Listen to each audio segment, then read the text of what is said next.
feel comfy? He's so good. 3, 2, 1, go. Well, we got to start this off with a laugh because it's going to be a little bit of a weird episode. So in light of, so we've wanted to have Dean Klipple on for a really long time. Dean is, do you want to give your resume so I don't have to? Yeah, just real quick. Dean Klipple, I am the president of Roll Call, local business here in Scranton, indoor shooting range, training center, and firearm sales. And I'm also the executive vice president for Inert Products.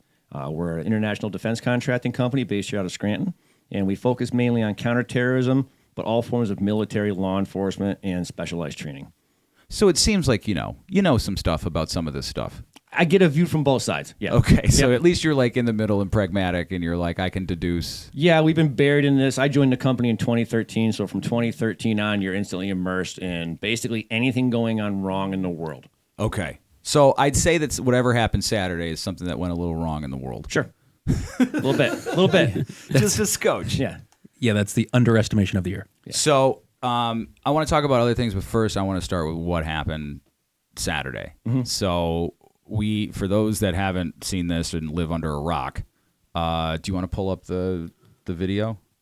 Yeah. Yeah. Thanks for confirming that. Oh, I have to skip down a little bit, so why don't you guys give a little... You want us to fake this a little bit more before we can have... You know what the problem is? We don't have a budget. And if we had a budget, we would fire Dan immediately. You know what I mean? Like, he still hasn't told me if he's ready. Dan, don't let him talk to you like that. He's mean. All right, you ready? Almost. I got to get to that. Oh, my God. He's not ready. You just start at the beginning. Oh, okay. Oh, you just want me to start with the beginning? Yeah, okay. go to the bottom of the keynote. Okay. Oh, I got that. I thought you were jumping right to the... Okay. No. I have it in my head. I know what the order. Is he like this when he plays bass? This is what I brought Carter for, too. Yeah. Thanks, Carter. Carter, pay attention. You might be doing this next week. Also in the studio tonight, we have Carter, who we just met, and he's terrified. All right, you want to watch it? Okay. Here we go. Turn up the volume. Oh, okay. Go back to me. Jesus Christ. Okay. So a lot of people... Wow. All right, so a lot of people have said that we need to tone down the rhetoric. Sure. Right? I just wanted to give a little brief synopsis of what the rhetoric has been for the last few years. Fair enough? Yep. Okay. Now you can play that one. Okay. I just don't even know why there aren't uprisings all over the country. Maybe there will be. People need to start taking to the streets. This is a dictator. There needs to be unrest in the streets for as long as there's unrest in our lives. Enemies of the state. Show me where it says that protests are supposed to be polite and peaceful. Do something about your dad's immigration practices, you feckless. When they go low, we kick them. How do you resist the temptation to run up and wring her neck? The biggest terror threat in this country is white men, most of them radicalized to the right. I thought he should have punched him in the face. I said, even if you lost, he insulted your wife. Yes. He came down the escalator and called Mexicans rapists and murderers. He said, well, what do you think I should have done? I said, I think you should have punched him in the face and then gotten out of the race. You would have been a hero. I'd like to punch him in the face. I said if we were in high school, I'd take him behind the gym and beat the hell out of him. Punch some people in the face! When was the last time an actor assassinated a president? They're still going to have to go out and put a bullet in Donald Trump, and that's a fact. Look as his character is stabbed to death. Where is John Wilkes Booth when you need him? I have thought an awful lot about blowing up the White House. A Missouri state senator is under investigation by the Secret Service after saying she hopes President Trump is assassinated. I will go and take Trump out tonight. And if you see anybody from that cabinet in a restaurant, in a department store, at a gasoline station, you get out and you create a crowd. And you push back on them. And you tell them they're not welcome anymore, anywhere. And sadly, the domestic enemies to our voting system and our honoring our Constitution are right at 1600 Pennsylvania Avenue. They're not going to stop before Election Day in November, and they're not going to stop after Election Day. And that should be, everyone should take note of that. on both levels. That this isn't, they're not going to let up, and they should not. If you think we're rallying now, you ain't seen nothing yet.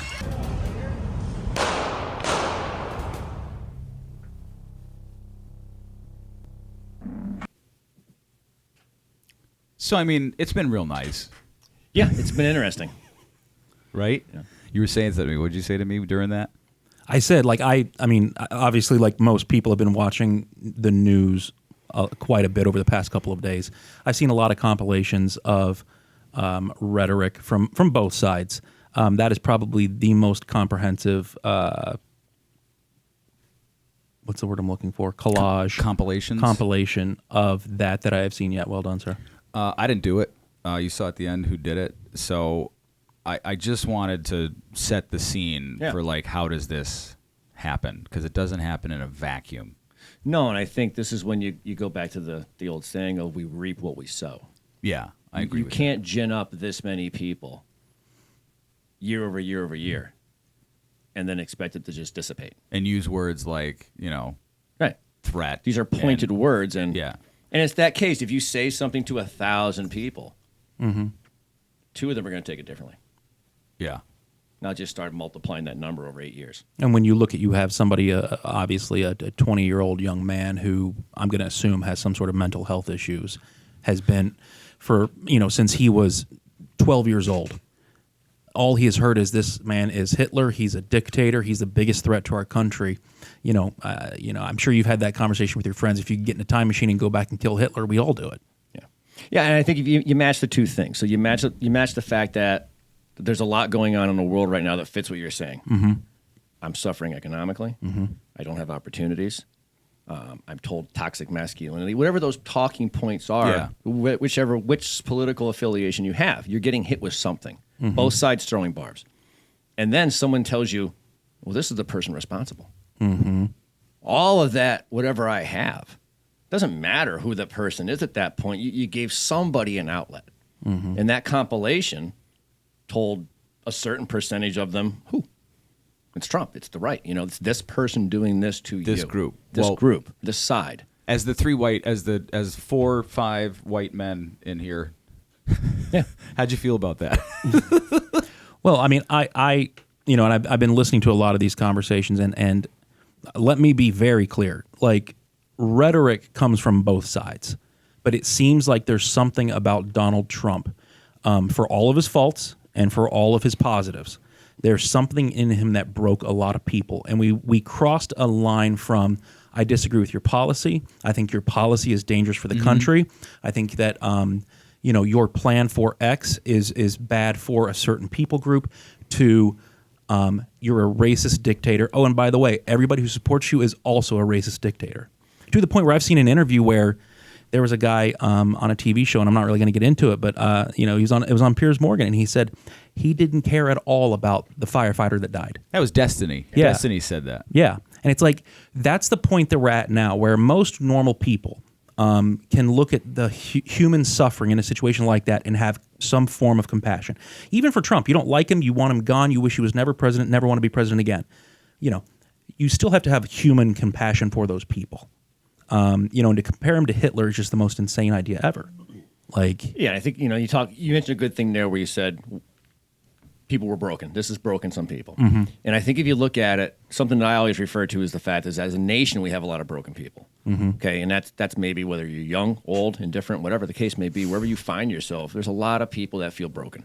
Okay, when a portion of the media breaks and takes a direction on either side, now you're overlapping. Whenever you start overlapping, we've got that Venn diagram.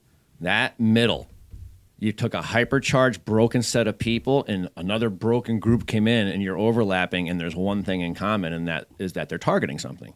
They're saying, in this case, it's the right. It's Trump's election. It's the Republicans. Mm-hmm. To that overlap, that's where the dangerous side comes from. And I think that's where you talk about, if you look at school violence or school shootings, it's a person who has an issue, who is slightly broken, and then something overlaps. Mm-hmm. Now, there's other kids in the school that may have the same issue, but it's the overlap. Something clicked. And now when you have that combination, that's where that can go bad. So I think whether you talk about somebody with a gun or terrorism or whatever the case may be, it's that how do we not get to the point to where we're making all of that overlap, to where I'm taking a person who is acceptable to hearing this and acting upon it and feeding it. Well, especially a 20-year-old guy who, my son's 20, okay? So I understand that age pretty well right now. His last 3 years of high school, he was locked out of school because of COVID, which affected him, trying to get into college and make that transition. For 3 years, 20-year-old guys like my son were told that their education, them moving forward in life, them having community, them being with their friends, their parents being able to work, was non-essential. They were beaten down and told for 3 years that they are non-essential. And then you are released into this world at 20 years old, this weird gap between I'm expected to act like an adult, but I'm not given all the responsibilities and rights of an adult. And then all of a sudden you have this chance to put your name in lights. Yeah. And something snaps. Go back to when you were that age. What did you learn at that age? 17, 18, 19, 20. What are you learning at that age? I learned how much I couldn't drink. You learn limits. Yeah. You learn boundaries. And you learn what happens when you push too hard at boundaries. But you're doing it at an age to where you're still given that freebie. Yeah, you're getting You can still screw up, and people are going to give you that. Yeah. Those are the years where you learn how to make friends, lose friends, meet girls, break up with girls, and it's okay. You get over it in those periods. You get in a couple fights, you get in trouble, you wreck a car, whatever. You're in the mulligan years. These kids, I love that. They had to sit through those years and wait, and now they're 20. And now he's going to do all those things for the first time. And now there's consequences.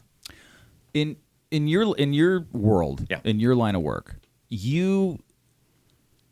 you're paid to make threat assessments, and for some things, right? Yeah. Like, okay, in our industry, in your industry, yeah.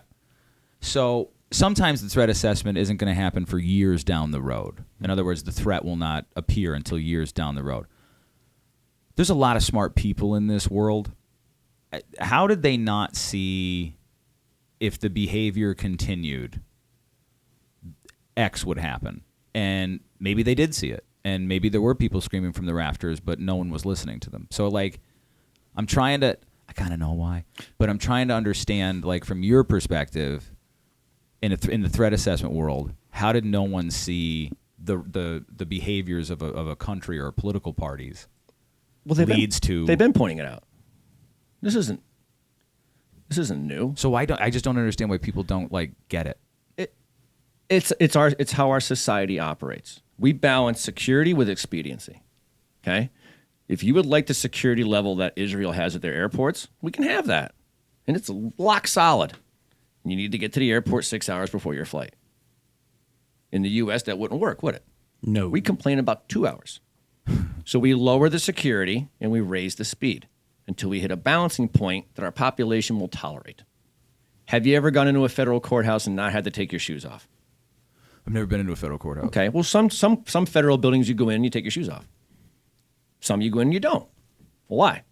It's a magnetometer that you walk through, the metal detector. If it's sitting right on the floor, that bottom zone can pick up the rebar in the concrete. So you see sometimes there's a ramp you walk up on to go through it. Well, if they don't have that ramp, sometimes the decision is, why is the line so long? It's taking too long to get people in here, which can be its own security issue. Separate conversation. Everybody's having to take their shoes off. Okay. Can we just turn zone 8 off? Yeah. Which is the bottom zone? Which is the lowest zone. It could be 8, could be 10, depending on the model. Yeah. But you can control the zones on the system. Just turn 8 off. Let them through. Now they don't got to take their shoes off. The line's better. The security guy is happy. And, they're checking. But now I can fit a weapon in my shoe. They know that. They're balancing the risk. What are the odds of that happening in this facility? If it's low enough, I'm going to do that. You know what I mean? It's what we do at the airport. TSA is mostly theater. It's theater of security. They're not strip searching every person. I wasn't expecting you to say that. But they're not strip searching every person. Right. I need you to feel comfortable enough, and I need the security experts to feel comfortable enough that the spot checks are good enough, but the line's moving quick enough so that the industry moves, it works for everybody, it doesn't create a nightmare, and the economy keeps moving. But we have to have an air of security. The terrorists want to go to terrorism, not to divert into that, but terrorists want the highest chance of probable success. So if I make it look like it's over-secured... Yeah, is there an element of show to it? Yeah, that's it's the illusion. It's the illusion of safety. Right, it's theater. When we advise casinos in Vegas And that was one of the opening lines. Is as unfortunate as this is, I want you to not only be secure, but look secure and present that air. Because unfortunately, if somebody's scoping out places, I want them to look at this one and say, no, I'm going to go to the next one. That's unfortunate. But at that point, when we were out in Vegas, ISIS had targeted Vegas, specifically in videos. So we were out there literally telling, like, listen, you just want to be not the one. There's a lot of options out here.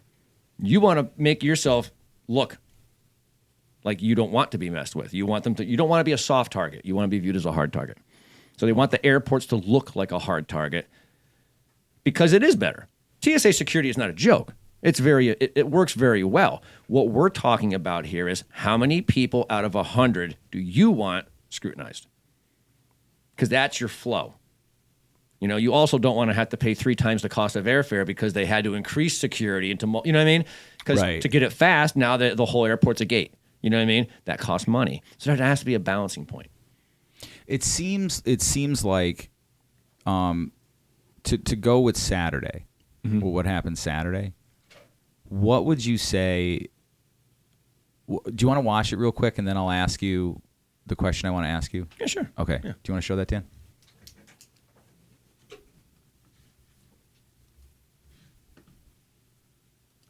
He's always got to do it differently. If you want to really see something that said, take a look at what happened.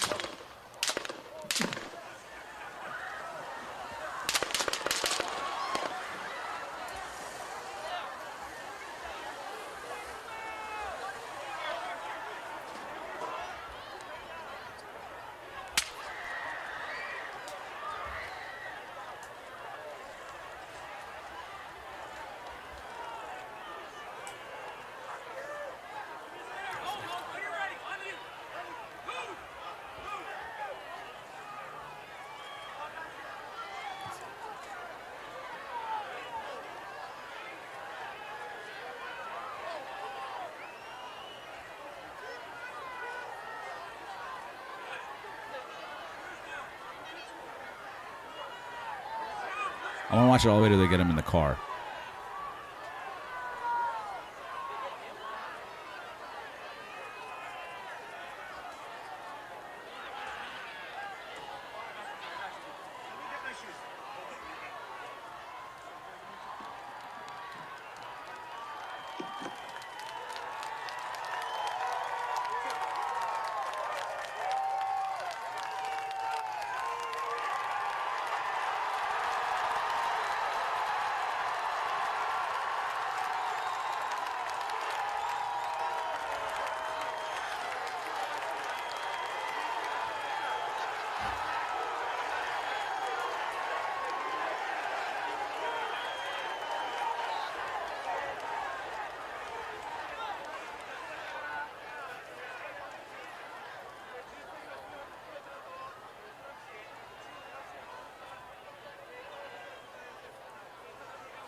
He just won't get in that car.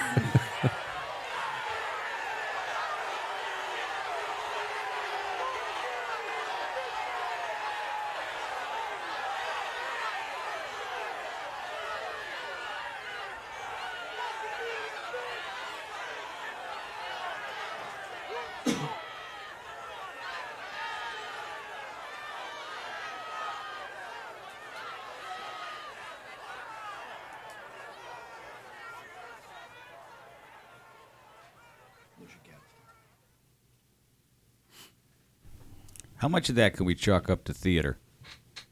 In what way? Well, you said TSA's, a lot of it's theater. How much of this was whatever transpired there You mean was expected? in the way of the security they had out there? In everything surrounding it. Well, I mean, the security that they had out there, I wouldn't describe that as theater in the sense that the theater would be maybe how many people you screened. If we were having a conversation about how many people got screened coming in. Yeah. That would be the theater side of it. It was the illusion of a very fortified entry point. Yeah. So somebody would drive up and say, I'm not even going to try to get in. If you They're going to catch really me. see something. Okay? Outside of that, the next thing I would say that you could allude to that would be like show of force. Okay? Did they have enough show of force to deter people? Obviously not. You know, and now you're talking about that rings of security. Mm-hmm. Okay.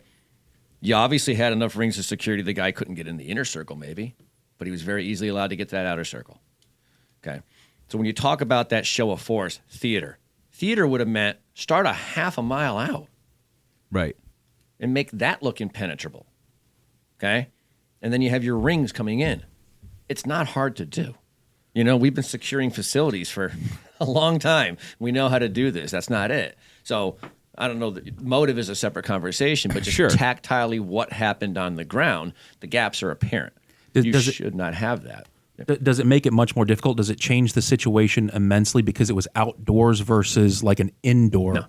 No. What made this more difficult from what I'm understanding, and maybe I could be corrected on this, you get a level of Secret Service protection while you're a candidate. Mm-hmm. Once you are the nominee, you get a full detail, okay? That full detail means you're not reliant on state and local to assist you. You're bringing a full contingency. And he's not the official nominee until... On that day he wasn't, now he is. Yeah. Okay? They had requested it ahead of time because they said, hey, we're the presumptive nominee. Right. It's over.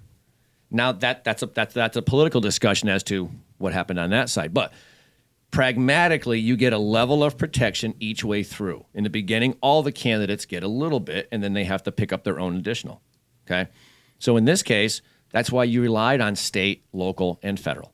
Okay? So you have a collage of things. How often does that begin the breakdown or the opportunity for breakdown of communication? I've got people that operate and train at different levels. They're used to different comms. They're just not used to working together as opposed to bringing out a dedicated team of 150 people that come out 2 days ahead of time. They set up in the area, and they don't leave. Now you're coming to a secured facility as opposed to securing a facility. Okay? It's the exact opposite there. So there's a lot of different ways to approach that. You could lock the place down 24 hours ahead of time and lock it down. Now I've got overwatch. That means there is always guys in position. Nobody's getting on any building. Okay? Because that's pied out in such a way that I've got all that overlap. If somebody pokes their head up, 3 people are going to see them and they're going to confirm. You know what I mean? You can set that up. Or the day of the event, you can get there and you can go off of a pre-positioned plan and call it good enough. And I've got Secret Service snipers, I've got state police snipers, and I've got local snipers. And I got to get them communicating now. Whoever's coordinating that is your single point of failure. That will come out in the investigation as to what happened with that coordination. Why were these teams not coordinating or talking better? Why was that confusion to where why was one person looking at another person and not able to ID him? Is he friendly or not? That should be easy. So there's a tool that wasn't there. Why? We don't know yet. You know? Do you think that's like a protecting the president 101 tool? Protecting the president 101 tool? Absolutely. This is protecting a candidate. So I'm saying as to what tools are available to them to draw on their resources, you know? Are you the varsity team or the JV team? Only one of you gets the good quarterback. Okay. That's true. Like now that you're saying that, because I've been thinking about this over the past couple of days, like I've been to rallies for pretty much every president in my adult lifetime. Did you go to a Biden rally? Yeah. No, you didn't. Yeah. Did you ever go to Scranton's Night Out? What's that? Have you ever gone to Scranton's Night Out? Yeah. Did you ever look on the roof? Oh, yeah. There's a sniper team. Yeah. There's no president there. Yeah. So for something as small as that, because we're going to have a mayor and a state rep, Mm-hmm. not to belittle them, but you know what I'm saying? Yeah. For that, we have a 2-person team with a sniper and a spotter on the roof of the high school every year. You know, we always wave at them because our booth has all the automatic weapon training versions in there. So we just hold up the RPGs to show them it's not real. No, but to that point, like, you know, I have been in town when Trump came through as president, when Biden came through as president. And when I tell you the level of security of them securing every doorway, they're putting tape and signing their initials that they checked that doorway all everywhere. And that's just what you saw. Exactly. And that was for a president. Now, I've also been to a rally for a candidate when they were not president. You know, we went to the Trump rally after he was out of office, before he started running again. We went to go see what all the fuss was about. There was security, but it was nothing like when he and Biden both drove through downtown, just driving through in the beast, not even getting out of the car. Right. You know, it's and that's the playbook.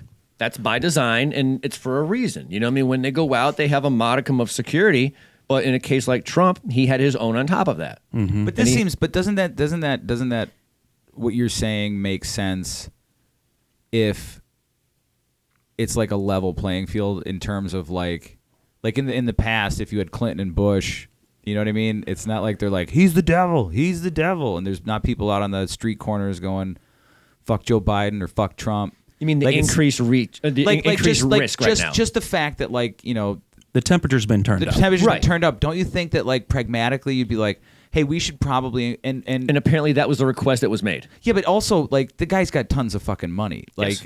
Half the guys taking them off that stage were U.S. Marshals. Mm-hmm. What? I never knew the U.S. Marshals would be there. Why were they there?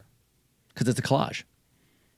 You'd have to ask so that they're team. basically they're basically it's resources. everybody. It's what resources are available. Yeah, you know what I mean. It's what resources are available, and that could be a regional thing. Mm-hmm. That can just be a what's possible thing. You know what I mean? Well, what else is going on and stuff like that. They bring those resources together. That planning didn't happen that day. Somebody put that plan together. You follow me? Yeah. They had to coordinate that days or weeks in advance.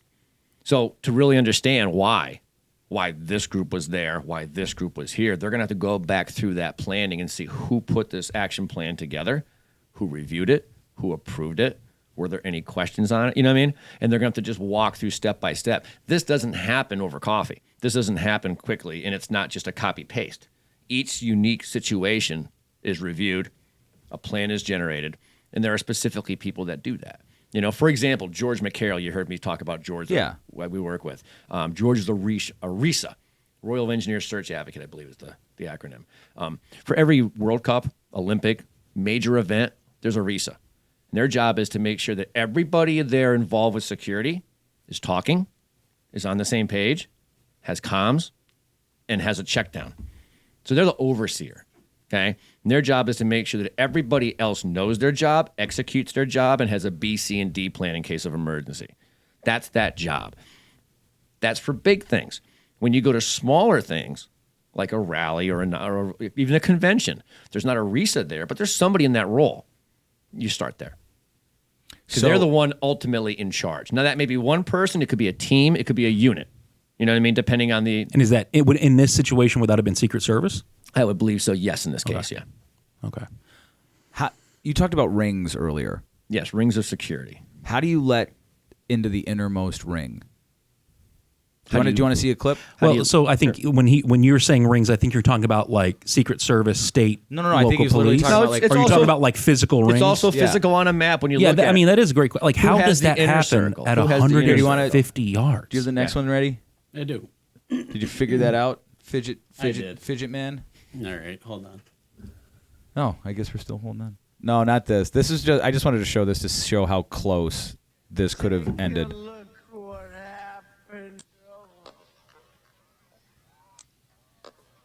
If he didn't turn his head that eighth of an inch. Take a look what happened.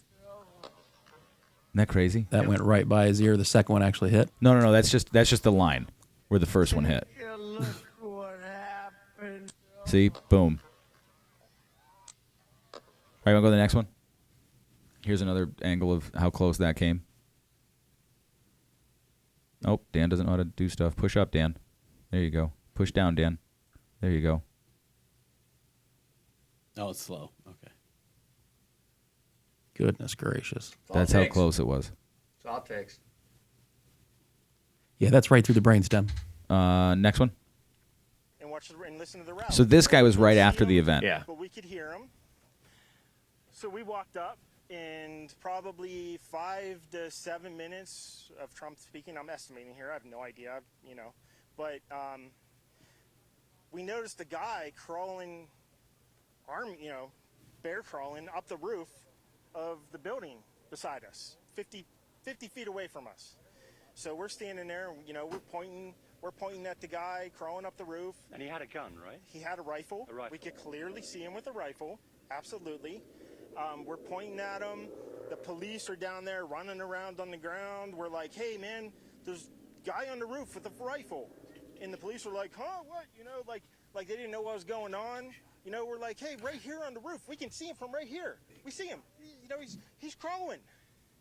And next thing you know, I'm thinking to myself, why is Trump still speaking Why have they not pulled him off the stage? I'm standing there pointing at him for, 2-3 minutes. Secret Service is looking at us from the top of the barn. I'm pointing at that roof, just standing there like this. And next thing you know, 5 shots ring out. So you're certain that the shots came from that guy on the roof? 100%. 100%. And he was up there for a couple of minutes? He was up there. You saw him up there for a couple of minutes? Absolutely. At least 3 to 4 minutes. And you were telling the police and the Secret Service? We were telling the police. We were pointing at him for the Secret Service, who were looking at us from the top of the barn. They were looking at us the whole time when we were standing by that tree. Could they see binoculars? Could they see him? Probably not, because the roof, the way the slope went, he was behind where they could see. But why is there not Secret Service on all of these roofs here? I mean, this is not a big place. Did you see, I mean, obviously everyone, when the shooting started, everyone was very panicked. Did you see what happened to him at all? Oh, yeah, they blew his head off. Okay, sorry. Secret Service blew his head off. Okay, just be careful because we don't quite know who's watching, but you're pretty sure they shot the guy? Absolutely, 100%. Okay. Yep. You saw that happen? Yep. Okay. Yep. And did you see them go up to him afterwards, or? They crawled up on the roof. They had their guns pointed at him, make sure he was dead. He was dead, and that was it. It was over. Amazing. So how's that guy know? How's that guy go like, hey, there's stuff screwed up and he's not even part of a protective unit? So one thing right there is do you want to see? Wait, before you say it, do you want to see the clip? The next clip. Yeah, is that the one showing them yelling at the building? Yeah, because that's important. Because that'll show something. Yeah. I have a question immediately after this. Yeah. You can see the guy there. That's after he was shot, right? There's maybe. No, he's shot there. There's a video. There's a video of that when he's alive too. Yeah, I forgot to put that one in there. When he's You see climbing him up. crawling up. But it's the same crowd. Okay, so Yeah, my question the same is this. people are going like, what the fuck? Yeah, who are they talking to? I don't know. You do. Who do you see in those videos? Local police. I don't see any police. If you watch that video scan back and forth, they're talking to other event goers. So there's nobody in that gap. If you watch that video, there's another video of this. It's a little bit further back, and it shows him when he's crawling up slowly. He's bear crawling up the roof. I saw that one. Yeah, All I see them is them yelling at each other to get somebody. Tell he's on the roof. He's on the roof. I didn't see anybody in that gap. You know what I'm saying? If there was a cop in that video and that guy was still alive, okay, that would be on video. You want to have the plot thicken? Sure. Dan, next video. Did in fact see an individual on the roof with a weapon. He saw the shooter. He did. Your officers are on patrol. They hear that there is a suspicious person on the rooftop. What did your officers do? So our officers in the area started to converge on the building. My understanding is they did a full perimeter walk of the building. Weren't able to see up on the roof. 2 of the officers went to what appeared to be the lowest point from ground to roof. One of the officers actually boosted the second officer up high enough for him to grab hold of the roof. When he was able to pull his head up over the roof, he did in fact see an individual on the roof with a weapon. He saw the shooter. He did. And what did the shooter do? Turned towards him, had the barrel of his weapon pointed at the officer. At that point, the officer's hanging on to Yes. the side of the roof, Yes. unable to pull a gun out, Unable to... unable to defend himself, unable to reach his radio. Any of that, yeah. Strictly defensive movement for him to lower his head, duck, lost his own grip, right? Fell approximately 8 feet to the ground. That's a steep drop. It's a good drop, yes. Did he get hurt? He did. In that moment, did they realize there's a threat right now to the former president? They did. So both the boosting officer and the officer that fell were both on the radio, indicating that there was an individual on the roof that did in fact have a weapon. Who did they radio? So there was a blanket tactical channel being Everyone used. heard it. Everyone that was on that tactical channel heard it, yes. How much time between that radio communication and the gun being fired at the former president? That I don't have that information. That's the big question right there. Yeah, that's the big question right there, is how much time lapsed between him turning his rifle, basically getting out of position. Correct. Fall to the ground, you're on the radio. So at that point, every single person involved in security, I'm assuming, now knows, because he said they had a common channel. Well, that's got to be confirmed, yeah. Who was on that channel? Was everybody on that channel? And that's a technical question. You know what I mean? So you'd have to ask then the state, federal, and Secret Service. You'd have to assume, based on what they're saying, assumption though, you'd have to assume that everybody on there, whoever spoke, whether or not they could hear each other, they were talking to Secret Service. That would be your assumption. Every channel would go to Secret Service because the guy on top has to hear. So you could assume that. Do we know how much time lapsed between the officer seeing him on the roof, him turning his rifle out of position, getting back into position? My understanding is that the 2 state police officers that you see in the background of the shot, they had eyes on him the whole time. Yeah. I mean, they should have immediately been authorized to take a shot. Correct. And there's a question, I don't know if it's confirmed or not, but they were talking about that they asked for confirmation and authorization. And they were refused it? Yeah. Or did not receive it in time before the shot took off. I mean, but like, it's got to be, I mean, Dean, like, we all shoot. It should be instant. Like, you're turned here. I'm assuming you're on your knees at best. Mm-hmm. You get back into position, down, 1, 2, 3, 4 seconds. I mean, you're talking, but that's still enough time. Hit the ground. Hey, there's a shooter. Oh, yeah. He's not our guy. Take him out. And the whole idea of pieing an area out is Yeah. so that a sniper can quickly see the target and acquire the target. If you have a huge field of vision, you can't pick out the sniper quickly. So you pie things out so that everybody has a reasonable amount of coverage. Yeah. So the designated shooter in that area should have instantly known, I have a target.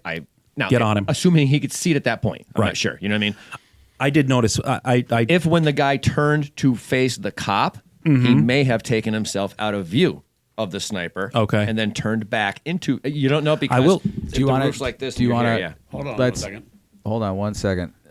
I'll say That's where you need that compilation view. Well, and I think that's what you might have just pulled up This is here. what The, I pulled up. the Right. one thing, I was talking to my brother. Yeah, this is my brother-in-law, and he nerded out on this video. He looked at even like the zoom on the scope that police officer used that took the shot, and he noticed as the 10 seconds before taking the shot, he was off of his scope. Correct. Because I think he was so zoomed in at 150 yards that I think he had to almost kind of realign that scope.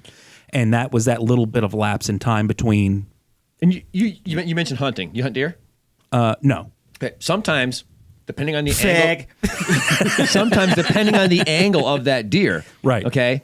You're just scanning your area. Right. And then boom, I see something and my eye is drawn to it. Right. I've had that happen where a deer is facing 3/4 hind facing me and has its head down below its left shoulder, biting at a tick, let's say. And for a second, I'm looking at it going, what am I looking at? That's the right color. That's the right, but something's wrong. What am I looking at here? I can't get my orientation. Yeah, the shape, whatever. And in that moment, sometimes you will do this. I'll break from the scope and take a wider view. Oh, it's and then I'll go back to the scope. Yep. And sometimes that's because in that moment, I just don't recognize what I see.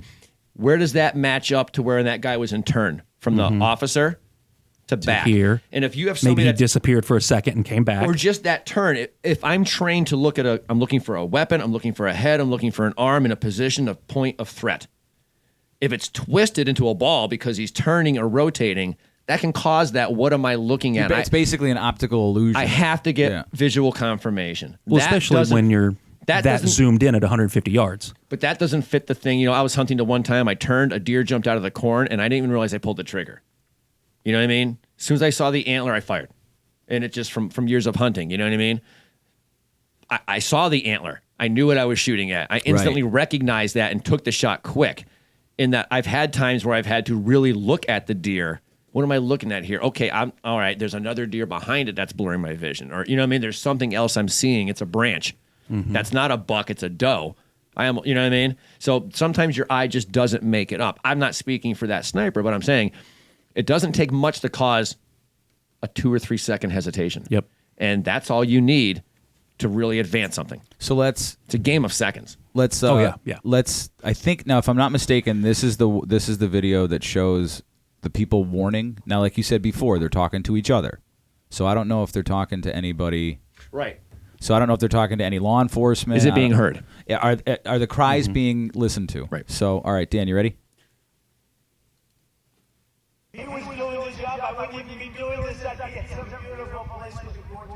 So they synced all these videos up. Yeah, someone's on top of the roof. Look. It looked like there was a police officer walking that way. Yep. Right there, see him? And he's up on the roof there. Yeah, Yep. Somebody said he was causing trouble before. What's happening? And to make sure we take back the White House, because if we do, we're going to make America better than So can you pause that for a second, Dan? Oh boy. Sorry. Let's see if he can do it. I'm taking over your damn it. I'm taking over your show for a second. No. Okay, he's on the uphill approach. Yep. Your snipers are behind Trump to Trump's left. Yep. Okay? So it's like 2 hills. So right now, he's on the low side of the next hill. They can't see him. If anybody's calling to them and they're saying, do you have eyes on this building? I have eyes on the building. Do you see what I see? No, I don't. Okay. So now they're going to go to another view and another view, and they're going to try to get confirmation of what the people are reporting before they can tell them. Yeah. So sorry about that. No, that's okay. We're going to watch No, Dan. this is good. We're This is gonna why watch you're Dan here. struggle through this. It's my show, Carter. Use your arrows. I am. I lost it. There you go. There you go. Go ahead like 20 seconds. And your volume. What's happening? You got to hit literally the pause button. Well, I got to go back to it now. No, you're good. Oh, you did. Oh, Jesus Christ. I love you, Dan. What a Week is currently looking for sponsors so that we may... You also have to hit the play button. So that we may fire Dan so that he can just be a voice. Can we get audio? There we go. What's happening? And to make sure we take back the White House, because if we do, we're going to make America better than ever before. We're going to make it. Yeah, look. And it's There he not is. easy, because we have millions and millions of people in our country that shouldn't be here. Officer. Dangerous people. Criminals. We have criminals. We have drug dealers. We have people that should not be here. And it's much tougher than if it happened. We have the strongest border ever. In recorded history, we're the best border. In fact, if they could ever put up a chart, I don't know if they can do it. Do you guys have access to that chart that I love so much? You don't mind if I go off teleprompter, do you? Because He's still the... teleprompters Oh, are so man. damn boring. I try and I miss the explain way he that. says China. Oh, there's it. Wow. You guys We're are minute doing 10. They're getting better with time. My guys, take a look at that chart. Take a look at the arrow on the bottom. See the big red arrow, right? So that's when I left office. That was the lowest point, and that comes right from the government services, comes right out Pause. of Border Patrol. Dan, can you pause it? Keep an eye on the one camera, I think, pans to the right, which is the first video we saw. It hit the hydraulics of the forklift. Yeah. Watch, if you remember that. Okay. Yeah, continue, after Dan. the shots? Yeah. Yeah. You see the whole speaker system fall. Yeah, what hit that? A bullet. That's what I thought. Yeah. I never noticed that till we just watched it a few minutes ago. Yeah, I hadn't seen that before in the Yeah. clips. They cut it off. Take a look at that. So that arrow is the lowest amount of illegal immigration ever in recorded history into our country. And then the worst president in the history of our country took over. And look what happened to our country. Probably 20 million people. And you know, that's a little bit over that chart. That chart's a couple of months old, and if you want to really see something that says...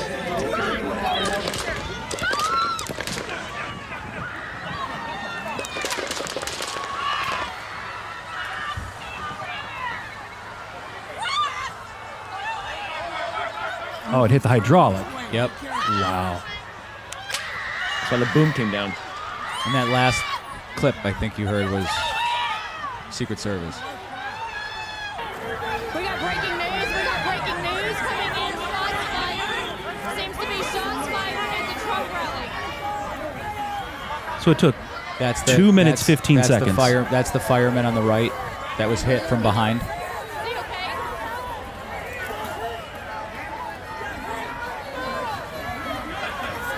to go live right now.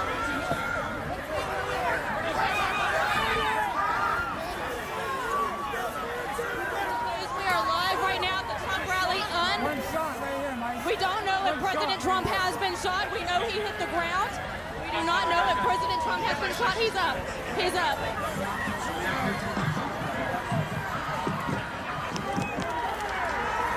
Shots are still continuing to be fired. He's giving a thumbs up, everybody. He's giving a thumbs up.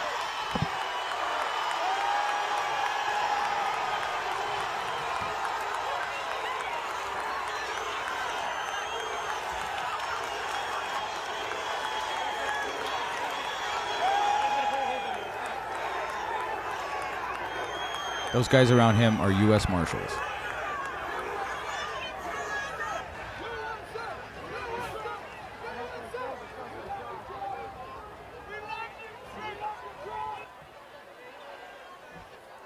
but now watch the bottom left camera. To the right there, another guy was hit in that right bleachers. Breaking news right now. This is Vanessa Broussard. Reporting to you live from Butler, Pennsylvania. We hear shots fired at the rally not 10 to 15 minutes after President Trump arrived. He hit the ground. Unheard of yet if he has been hit by gunfire. Secret Service quickly erupted. We can see the guy there. there. The snipers on the building behind the... I think they hit him because the guy he looks dead.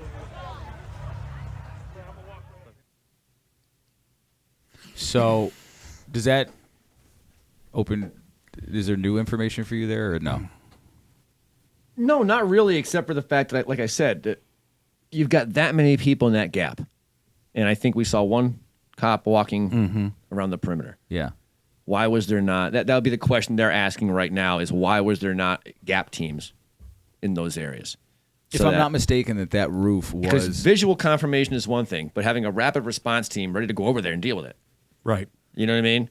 So, from what I understand, is that roof of that building where that kid was supposed to be... They identified it as a place where something like that could happen. Who had in the security aspect of it? Yeah. Yes. So right there tells you then why was that not included in that ring? I don't know. Right. So when you go back to, again, in the hindsight of the Vegas shooting. Yeah. Okay. That's a weird one. And again, but when you look at that region and you look at that layout, okay, there was nothing safe about the layout. You cannot secure that. The concert. Yeah, the concert venue. Yeah. There's no way to secure that. Okay. Just the layout. So at that point, you're making a decision. Okay. It's a risk assessment. Do we have a reason to think there's going to be a security issue here? And if so, you're going to move the venue if that was the case. You know, if you cannot secure the area with the team you have, you do not go forward with the venue. You relocate or you change the team. So are you saying, like, not only in a situation like this where you have a presidential candidate holding a rally, but also Las Vegas, a music festival, in every large group gathering like that, is there always somebody or some team that puts together a risk assessment and they weigh essentially the pros and cons of risk versus reward? 100%. You're always going to go out and do a pre-check. You're going to go out and they're going to evaluate the area like George would go. Or I mean, even a local here, Joe Harris. Yeah. Joe Harris did We've that. had Joe Harris, friend of the pod. Yeah, Joe Harris does that. He will go out. He wrote the book. That's what they're going to do. You're going to put yourself in the mind of the attacker and say, what would I do? Okay, here's my vantage points. Can I secure these vantage points easily? Yes or no? Simple question. Now, there's no maybe. It's a yes or no. Yeah. Do I have the manpower to secure this? And you're going to look at it and say, I can't. It's a 12-layer parking garage. It's open 24/7. It's highly trafficked. I've got all these buildings. These are public hotels with balconies. You're going to look at all those things versus, okay, I've got a building here. It's all fixed glass. Okay, that's better. You know what I mean? I'm going to hear the sound of breaking glass a la Vegas, So versus an open veranda. So you look at all those things. How effectively can I control and lock down this area? Can I lock it down the night before and keep it sterile? Or is it a transit area? Is it downtown? And they're not going to let me do that. We got to set up at 3 p.m. The event's at 8. Well, now I have 5 hours to sweep an area effectively. I can come the day before, but I cannot assume it's how I left it. So it depends on all those timings. How much time do you have? When President Bush came to the baseball stadium, you couldn't get in there for 3 days before. Secret Service came in and set up shop. They used it like a hotel. It was secure for days. So the day of the event, all they have to do is what they've been doing. And there were snipers all over Montage Mountain, So they had it covered. If you're showing up at a place at 3 p.m. and the president's coming on or the VIP is coming on in 5 hours, you have 5 hours, because at 2 p.m. it was an open facility, So there's all those things have to be weighed. And that's the job of the people that are going out and doing those pre-plans. And they're coming back with a risk assessment and saying, you're coming here. Here's what we have to contend with. Here is what I need.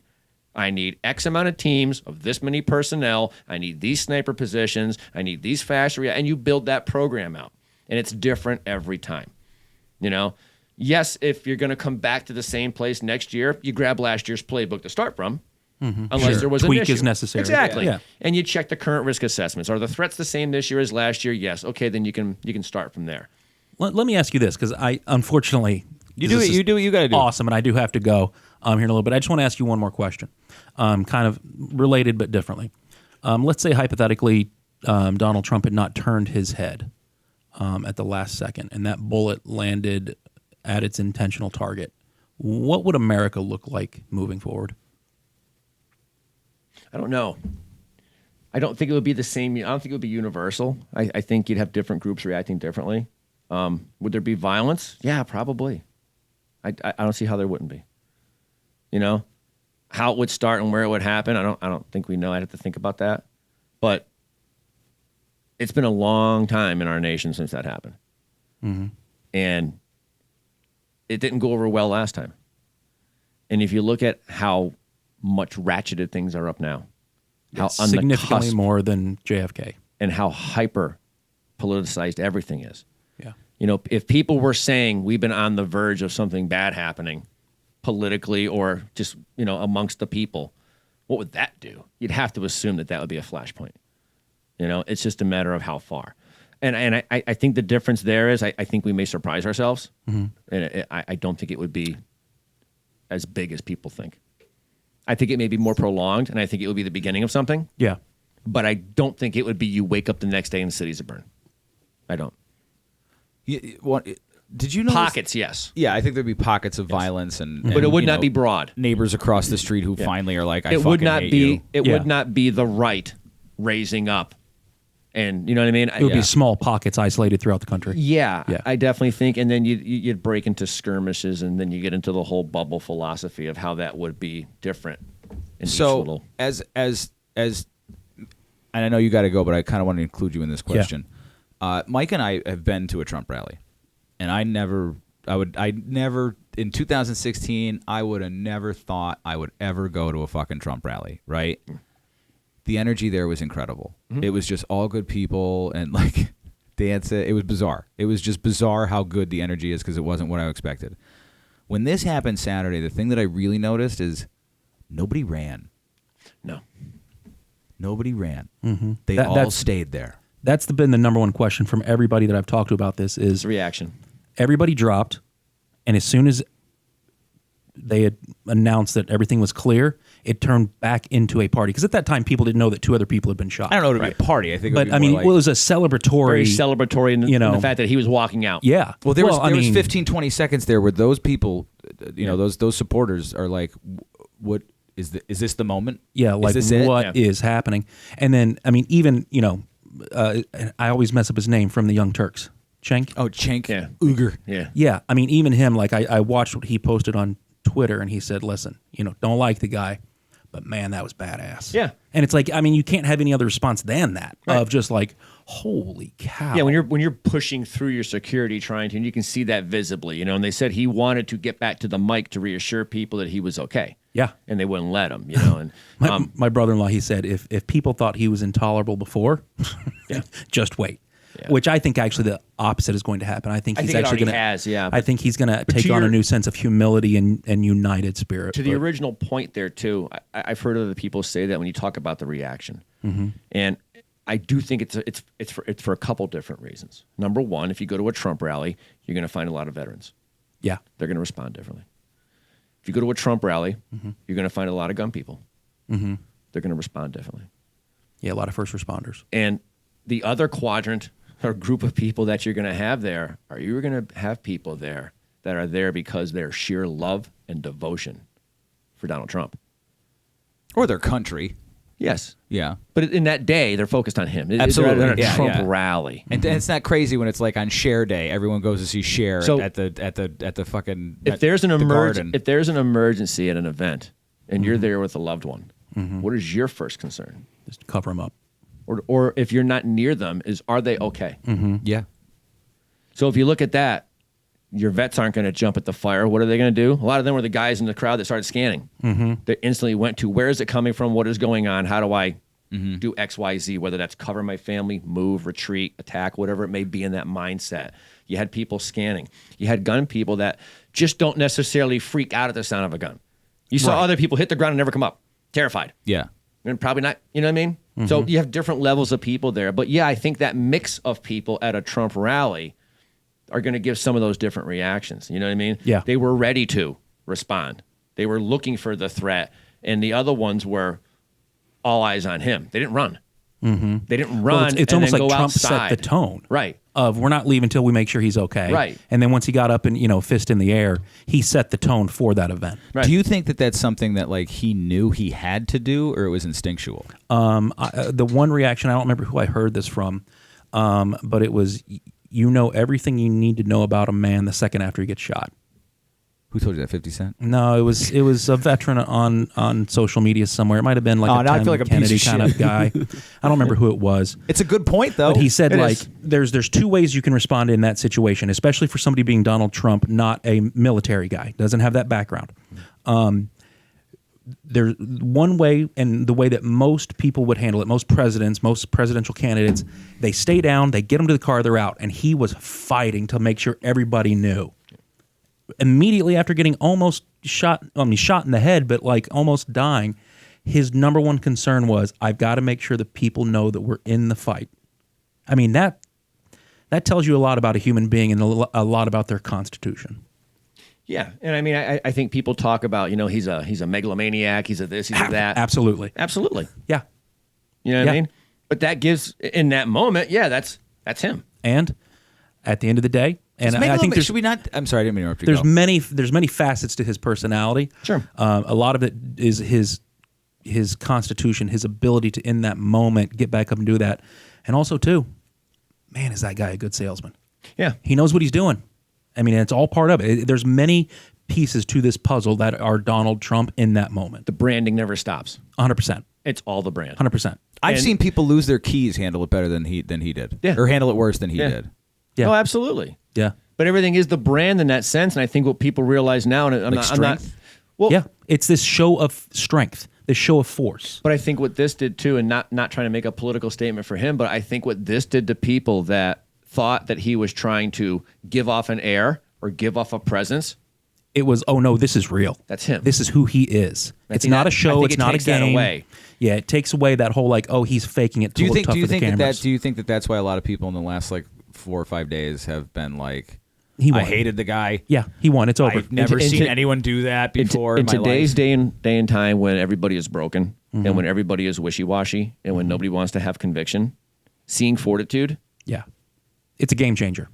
It's a But change. that's the thing that they tell you not to have, Dean. Don't have. Okay. I know you got to go. I got to do it, guys. All right. Dean, sir, this has been. I will put this already now. I'm calling it now. My top 3 favorite podcasts we've ever done.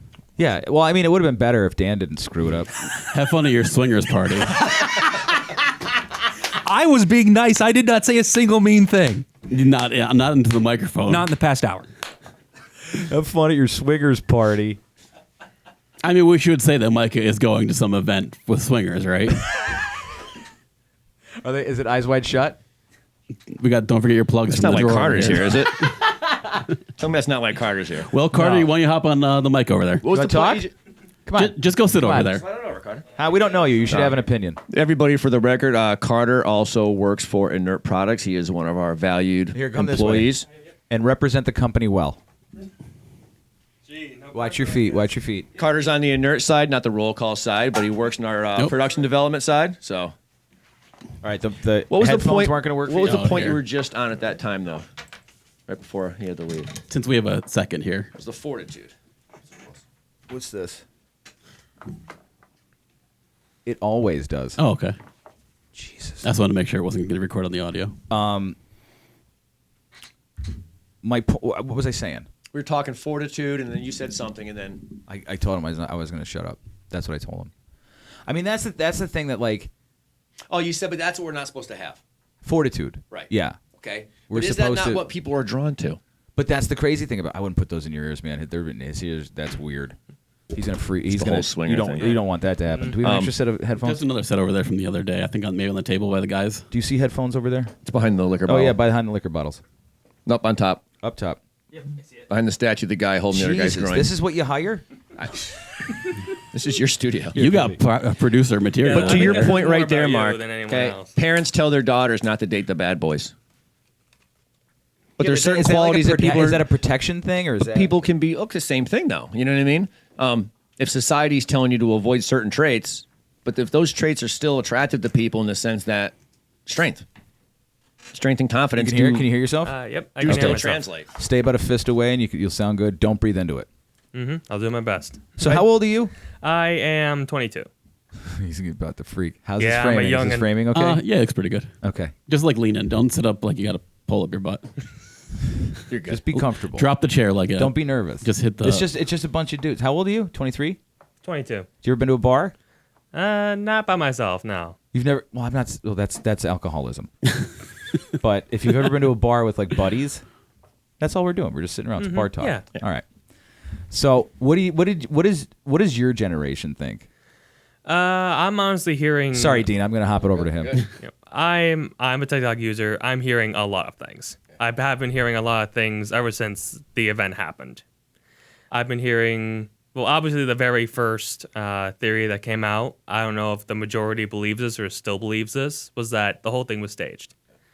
Like, people were saying that it was either a BB gun or a blood pack or a water balloon to simulate the blood. And Well, here's a great test. Ready?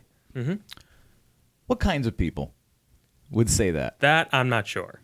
It seems like it was people on the liberal side were saying that. Oh, well, I'm sure that was the majority. Absolutely. Yeah, I'm very upset that I've been called a conspiracy theorist for 4 years, and then these people get to say ketchup packet.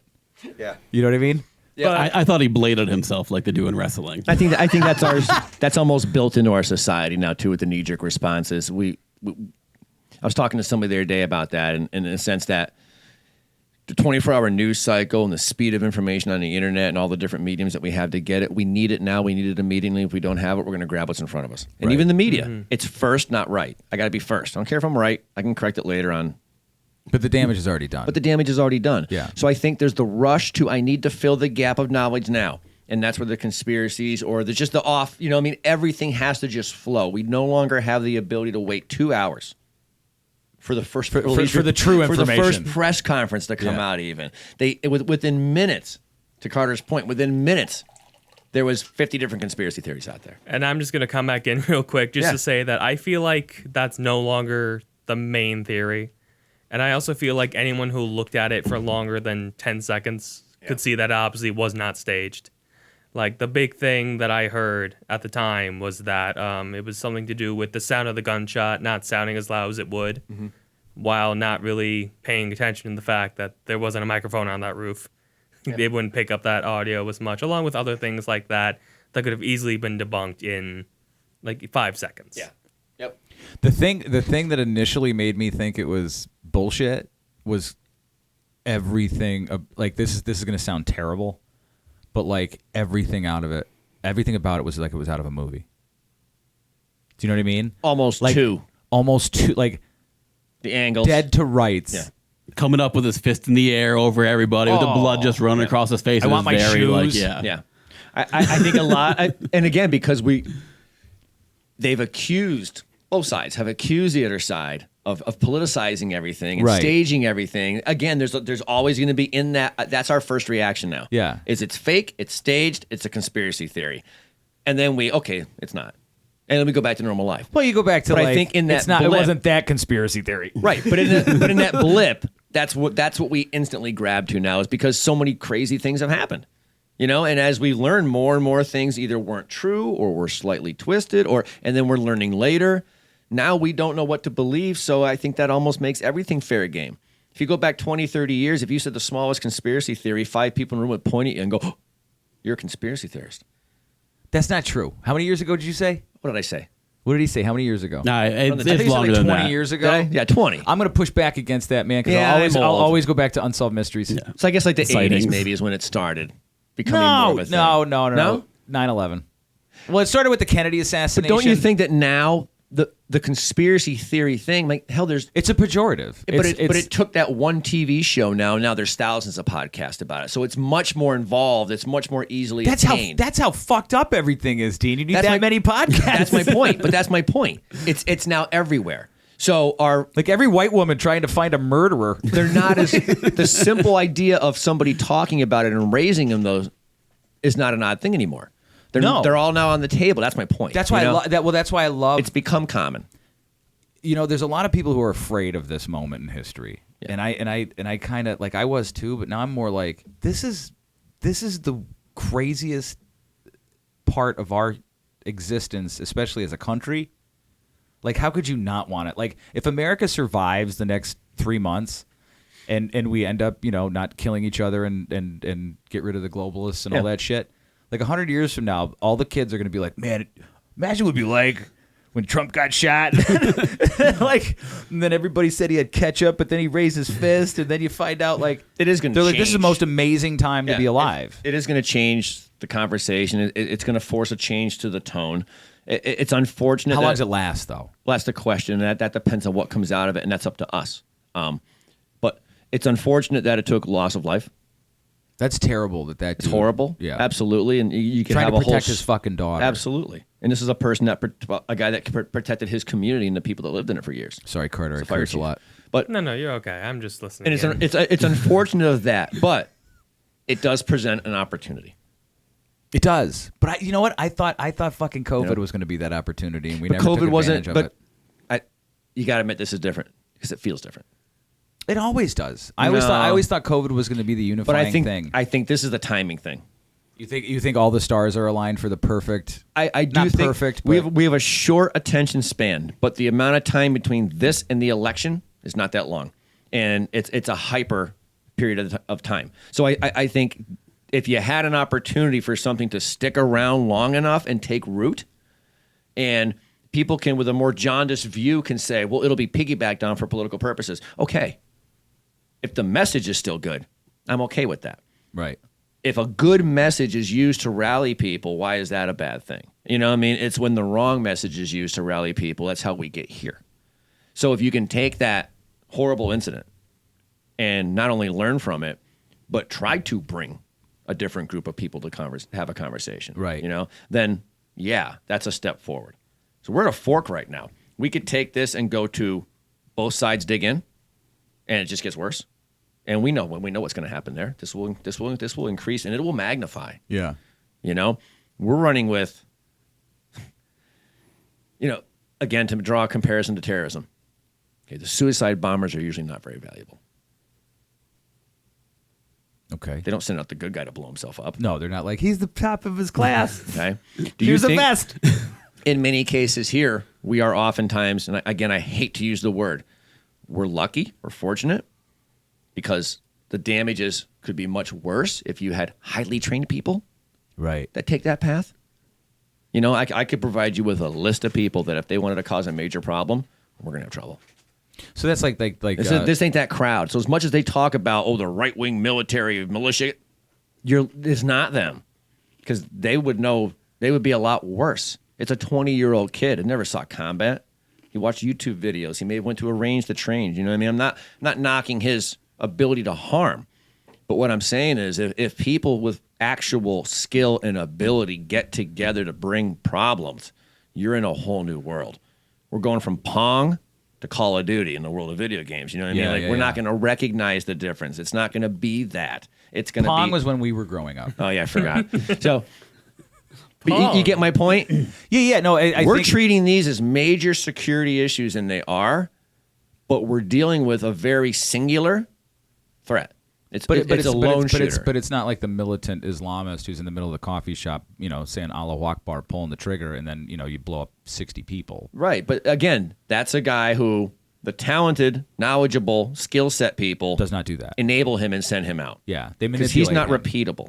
Okay, but you've seen what terrorist units, a very small terror cell, can do in multiple conflicts, where they can hold off a massive force using tactics.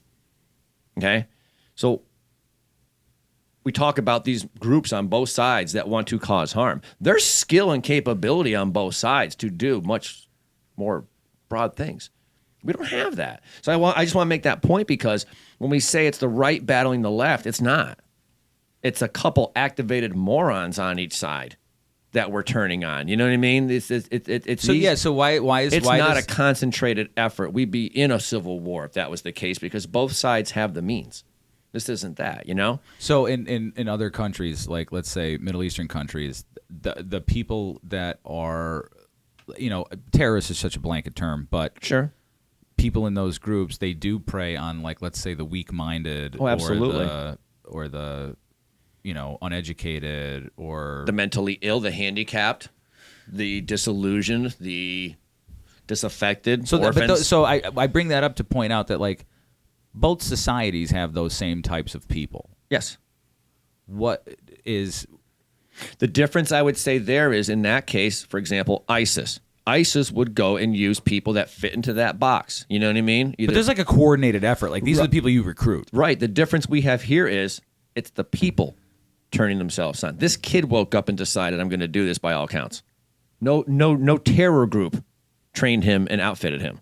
Yeah. That's the difference I'm saying. We're dealing with lone people. We're dealing with singular people that are acting out for whatever What's more the reason. dangerous? The group or the person? The group, because the group is set up to repeat it. I'm not, if one guy does something bad and dies, he's done. He is no longer a threat. The air quote group is done. Right, because he is a one-person group. It's him and the internet. You know what I mean? Yeah. If I have a group recruiting people for the purpose of sending them out to do harm, them detonating themselves or getting shot doesn't end it. And that the recruiter next just gets one another will person. come. Yeah. Correct. You know, the recruiters never show up on the battlefield. Do you think a lot of people come to that I wouldn't say conclusion or that situation because of things that have happened in their lives? Because like I hear a lot of times it's like, you know, oh, this guy's a terrorist, that person's a terrorist, you know, they blew themselves up, whatever. But then you hear the story of like, oh yeah, his whole family was drone striked. You know, do you think things like that? It's not always the, you know, the we have a very hard time. The window licking terrorists. Yeah, we have a very hard time in this country understanding culture. Yeah. Other cultures.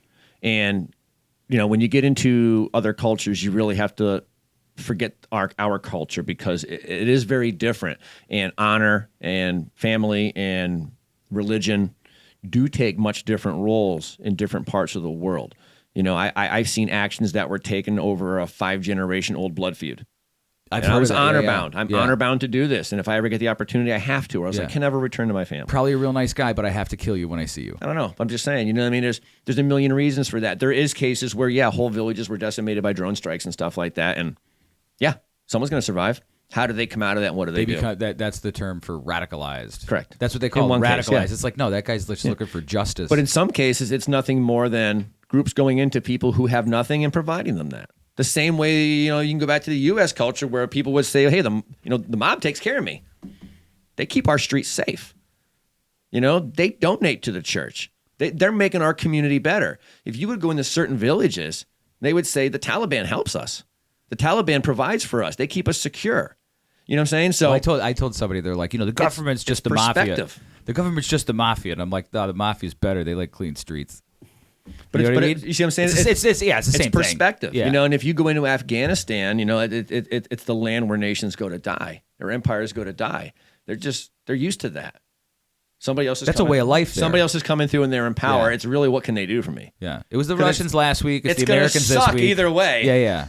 But it's just, what am I getting this time? You know what I mean? Are they going to leave me alone? Are they going to provide for me? Are they going to give me security in exchange for using my fields? You know what I mean? Whatever the case may be. It's rolling with the punches because that's life there. So it is very different. You got to remember, too, we live a long time in this country. We think about legacy and generational wealth and setting up our family and ensuring that our kids do better than we did. You know, you can go to parts of the world where the average lifespan is 40 years. That's going to change your perspective. We got less time. You got a lot less time. It's like a cancer diagnosis. And if you're 35 years old and someone gives you an opportunity to do something, and you're going to die, but I've done nothing with my life. But we'll take care of your family. Right. You come do this for us, and we'll give your family $100,000. Where are you going? I'm probably gonna be dead in 5 years. Is that not an option? And by the way, if it fits your religion, it's honorable. You got that too. So there's a lot of ways to play that in certain parts of the world. That will never make sense to the average U.S. citizen. Why is that? Is that just because they've never experienced it? No, because of what I just said. You know, the idea of you, going out and sacrificing yourself. I only understand it through repetition of seeing it. You know what I mean? We work in 132 different countries. We've got distributors and, all over the world. We work with the UN. We work with demining and humanitarian groups all over the world. So we see the worst of the worst of the worst of what mankind can do, and we see how it results. Because a lot of the work we do, I don't sell weapon systems. I train people how to deal with explosive remnants of war and what's left. the minefields, the booby traps, the IEDs. And yeah, a lot of our stuff is for wartime in the sense that we're training soldiers to stay safe and recognize IEDs, and Carter does a great job fabricating those IEDs for training purposes to show people this is what you need to have burnt into your brain. And the easiest to relay what we do in that sense is, did anybody here play video games? Yeah. When the video You game, can't see it, but I'm raising my hand. yeah. When the video game wants you, we're on video, Carter. When the video game wants you to put your pants back on, interact Carter. with something, when the video Yeah. game wants you to interact, what does it do to the object? It lightens it up or brightens it up. Yeah. If I show you all of these ground signs, if I show you all of these components, if I show you all these items repeatedly, that's going to happen. You'll start to now see when them. you're walking on the battlefield, I don't want you having to look at the ground specifically. I want you to have that awareness that goes off. That's not right. That's not right. My eye's drawn to that instantly. Yep. That needs to be built in. You know what I mean? And that's what Carter provides, is the realism in the training. And we talk about it being fully immersive training. But to get back to my point, that's what we do, is the after effect. So we see how years later, kids are still dying because of landmines. Decades later, there's land in Cambodia that we still can't farm because of the chemical weapons that are in the ground. Not landmines. Landmines are gone in some areas, but you've got like napalm, or you've got napalm. You've got other sorts of irritants that are still in the ground, and when they're exposed, they can contaminate. So you've got contaminated soil. We worked with a team a couple years ago, and they were there for weeks, and they cleared a half an acre for weeks. They're on the Cambodian For weeks, side. just getting a couple of acres. Yeah. Because you're going with probes and detectors. And every time you probe the ground, the detector goes off. So you're getting the irritant reaction. So it's okay, you're on something. Then you got to quadrant that off. You got to bring in the team, and you have to start excavating like an archaeological dig. Because I don't know what's underneath that. Yeah, there could be a landmine. You know what I mean? So it's a very painstaking thing. And the reason to not blow it all up is because the chemicals will go everywhere. Sure. It's a jungle. You do That's blow true. up the whole jungle? Well, they did in Vietnam. Yeah, but they left a lot. It'll be different in Ukraine because all the farmlands are mined now. That's going to be decades clearing that out. Oh my God! I never even thought about that. The Ukrainian war has been. I think it's getting to the point now. It's going to be one of the most heavily mined regions in the world with active landmines, if it's not already. That's insane. You should see it. So I wonder. Tractors are blowing up all over Ukraine because they have to farm tractors. They have to farm. They have to farm. They know there's a risk. So a lot of farmers, Ukrainians are they're engineering heavy. They're very ingenious, and they're very mechanically inclined. So what you see there is you see them building countermeasures on tractors, and they're putting rollers out in front of the tractors. So when they hit a landmine, it blows the roller off the tractor, but not the tractor. Right. You're out of commission for a day because now you don't got another thing, but your tractor's still there. Yeah. But I have countless videos of tractors just blown to pieces. Luckily they're pretty heavy duty machines, and the operators survive a lot of those, but they're going to be dealing with that for decades. Can't demine a continent quickly. What's the relationship like? So you have. What are you looking for, Dan? Oh, I wanted to see if I could find any tractors in Ukraine blowing up. You're not going to find that on Google, are you? Yes, you will instantly. Yeah. You really? Ukrainian tractors hit landmine. Yeah. Continue. It's all over there. Just look up tractoraccidents.org. No. Probably not a good idea, but just throwing it out there. Is that real? I have no idea. Or you could just go to my LinkedIn feed. But anyway. Tractoraccidents.org. That's on rotten.com, I believe. Holy Christ. I'm not bringing you back, Carter. That was funny. So that's. So what do you think? I mean, if you had to make an assessment on this, just on what happened Saturday, Mm-hmm. and I know that with your relationships and stuff, how could you make a constructively critical assessment of the failures from there? Well, the easy thing that you could see is you can see the breakdown of communication. And I don't necessarily want to just talk about the fucking Trump thing. I just pure and simple breakdown of communication. So now the question would be, in a best case scenario, it was gross misconduct. That's in the best case. Yeah, because what's the alternative? That's scary. That's scary. So let's say best case scenario, it's just gross misconduct. Maybe it's a new director. Maybe it's the breakdown of the multi-layer. But shouldn't the systems be there? Oh, Shouldn't absolutely. they be in place? None of It these doesn't things- matter who the director is. I think we're all in agreement. Pharma None of has these come up things with should a ever happen. You know what I mean? Oh, yeah, absolutely. So, but they do. You know, you've got breakdowns in security in just about every aspect. You know, things happen. And again, we get back to my point. How long do you want to wait in line? I can guarantee you all the security in the world. But security is going to end where the lines start. And we learned that in Iraq. When we start putting up secure areas and we're going to do checkpoints. Okay, where's the crowd now? At the checkpoint. I'll just blow up the checkpoint. There's 300 people waiting in line. I don't care if it's 300 people at the security line waiting to get into the town or 300 people in the town. I still get to blow up 300 people. You just move the target. So what they had to do was rings of security, and as the car would come up, I would stop it at the third ring, and I'm going to do a full security sweep. Now another car comes up. I wave it through to the second ring. Now there's no line. Another car comes up. I can wave it through to the other ring. You follow what I'm saying? Yeah, so it's now, like one's at 1, one's at 2, one's at 3. I'm processing. I'm moving the backup. So when people say, well, what about the airports? Why don't we move the TSA outside the building so they could never do anything inside? Okay, but again, you just moved the risk. Yes, you moved it outside, but by moving it outside, you also made it easier. Now the crowd's outdoors.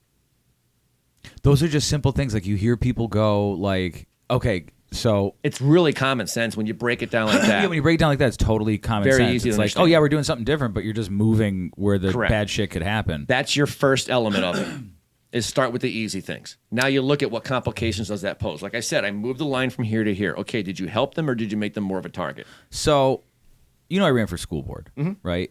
What are some of the things that like you could do to protect a school from, let's say, you know, a couple months ago they had a kid show up with an AR-10 from Wilkes-Barre wanting to do damage. Okay. I've walked through those metal detectors many times. They don't seem to work well. So, like, what do you think is something that should be going on in schools? You know, just to keep the kids safe. Because you and I had a conversation once, and you were telling me about the Dark Knight shooter. Mm-hmm. And can you tell me what his path was that night? What was it? What was his name? What was the guy who? Do you remember what his name is? He had like the orange hair and shit. I don't remember his Oh, name. the Adam. yeah. Was it Adam? Yeah, Adam Lanza at the movie theater. I'm not in sure. Colorado, he was right. Yeah. I Colorado forget his theater. name, though. Aurora, yeah. Colorado. How did his day start? Well, the thing with him is he drove past how many movie theaters? Well, we don't know this. The public does not know this. They don't know this story. The movie theater that he chose was in a gun-free zone. And the movie theater itself had a no-gun policy. And why did he avoid the other theaters? For the obvious reason. You didn't have that. Again, terrorists want what? The highest chance of success. If I have an area I know there will not be a weapon, that's my best option. If the next area I can't say nobody will have a weapon, then I'm clearly going to the one that does. It's path of least resistance. It's the same thing for a school. You know, if it's an easy thing, then obviously that's where you start. You know what I mean? It's a misnomer. You know, it's a no-brainer. I mean, so when you talk about schools, it's just simple fundamentals. You know, how many people have access? How many points of entry do you have? And how do you secure that? It's not rocket science. You know, it's just having a good, solid plan built by your facility. It's not a one-size-fits-all. But the problem that we have is ensuring that we're compliant with that plan. If you go down to Uvalde, the door was propped open. You know, so in every one of these situations, we have a bad person that wants to harm, and then we have people that fail. That's what needs to stop. The system will work. The checks and balances can be effective. You can never say it'll be effective 100% of the time. But that number falls through the floor when we keep messing up. Right. When I have a secure front door and they're propping the door out open in the back to let ventilation in, then you don't have security. Yeah. You know, if I have security personnel that don't have the ability to respond to a door being propped open, that's a very simple thing to have an alarm. I don't want the teachers or the staff opening this door. And if it does open, security guards should know. What are some things that schools do that give the theater of safety? Well, I think the obvious one would be guards. You think guards are the theater of safety? How could it not be? You tell me. If you're gonna break into a store, Yeah. if you're gonna rob a gas station, one has an armed guy sitting on a stool. and the other one has a middle-aged person working a counter. Like, okay. Is this not an easy choice? Well, you said a security guard. Right. Security guard. Armed or not armed. Okay. Armed or not armed. Which way are we going there? But most of them aren't armed. So security guards mostly aren't. So let's say, let's assume. I think schools around here have like one or. So let's an assume RSO for this officer. argument, since we're talking shooters. Yeah. We're talking armed security then. Okay. Okay. If I have a gas station with an armed security guard and one without, I'm obviously going to rob the one without. Again, path of least resistance. Okay. So when you talk about show of force, a show of force is that. It's arming. It's showing that if you try X, Y is going to happen. Right. This is simple math. If you show up here with a gun, we're going to shoot you. It's as simple as that. So if show of force is a common I think that's deterrence. a big one. That at least tells them not here. Right. This is not your target. This is a hardened target now. You know? So why are schools you hear it all over the country? Why are they so apprehensive, do you think, to doing the obvious thing? Is it optics? Well, is it feelings? Is it So you can take that conversation and expand it out. And just for the record, there's guys that could probably back this up a lot better than I can, getting into that actual number system. I'm just saying, like, No, but I get you. But just sticking on it from the top, yeah. We can look at events where there were school shootings and the response time from the single armed officer was too long. Well, then that's simple math. There's a process to that. You don't have, you know what I mean? The Yeah. same way we look at everything for security, like we talked about securing an event. It's area, risk, and then I start doing math. How many people do I need to apply adequate coverage? So too often in society, again, we don't want to take a lot of time discussing this, so we just want to throw a fix at it. I have a problem, get an armed guard and put him at the front. Okay, great. What about when the back door is the door that's propped open? That's a 7-minute walk. That's 7 minutes. If you're going to do that, you need 2 guards.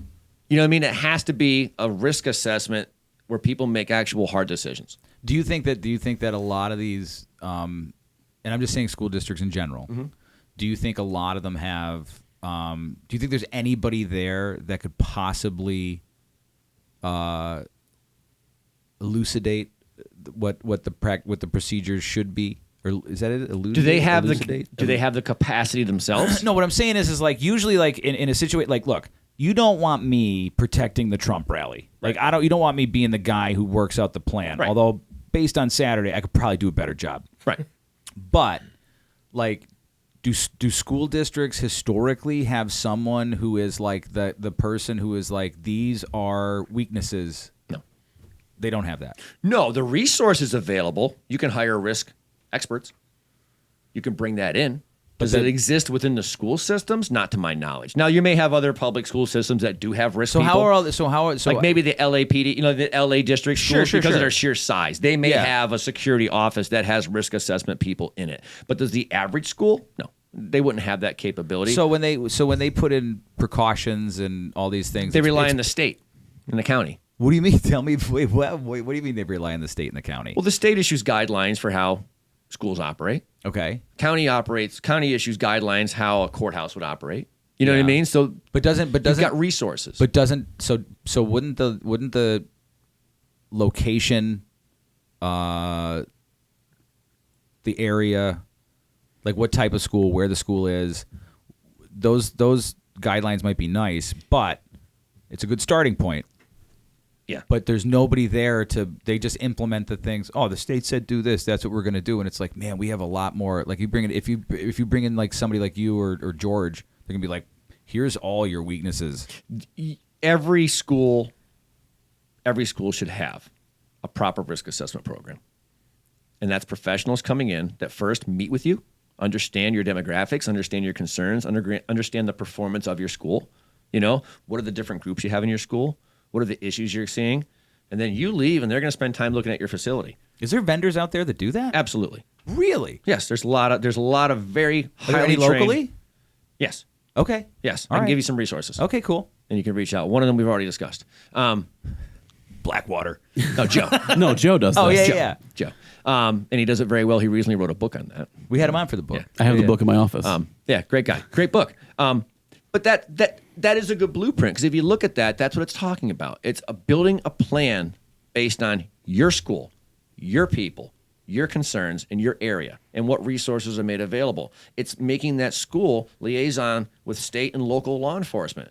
and practice those things. It's ensuring that the parents are engaged and that there's a reporting system for information. It's not just about locks on doors. We always hear, well, nobody knew, nobody called. It's more than just securing the building. You can never do enough at one point. You know, you can't have just armed guards and not lock the doors. You can't just lock the doors and not have a procedure. You know what I mean? It all has to be a holistic program, and it's going to be different school by school by school. So yes, there are great resources out there for people to come in. Some of them will do it for free. They'll come in and do you a free risk assessment and tell you, hey, here's a quick guide, but yeah, these are the things that we see that stand out, you know, and here's my recommendations. And that should be done at every level, but then you have to take those results and actually implement them. You know, and I've seen too many incident reports where the active shooter drill was for the people to congregate in the parking lot. Okay, well, who wrote this? You know, who wrote this? Well, it was written 20 years ago. And a major problem with those drills as well is that the person who often is responsible for the shooting is part of those drills. They're aware of it. Right. Mm-hmm. They're aware of those drills too. Oh my God, you're right. Yeah, I never even thought about that part. Practice It's them so funny. with you. I don't know why No one that's wants funny. to say that, but yeah, that's You know? usually the case, going Right. off of statistics. You can't keep every aspect of that drill a secret because you have to practice it. Your teachers have to be aware of it. You have to have certain things posted as here's the red zone. You know what I mean? That kid who wants to do that now knows everything everyone's going to do. Correct. So it's not just the plan. It's what reactionary plan do you have? Who is coming? How quickly can law enforcement get here? How do you effectively communicate the information to them other than there's a shooting? That doesn't tell me anything. You know what I mean? Where is the shooting? Where is it occurring? What does the person look like? You know what I mean? You need to get that information. Would it be better if law That needs to be practiced. Would it be better if some sort of law enforcement didn't have a reaction time? As far as being in the school? And you're seeing that now in some areas. You go into some schools now, and there is always a law enforcement presence. Then there's a question again. Coverage. Can he adequately cover? Say you have one resource officer armed. Yeah. And it's a member of the local police department. Can he cover that, or have you just provided the illusion of security? If you have him at the front door as a deterrent, great. But be There's clear. a lot of other doors. But be honest with yourself about what he can actually provide.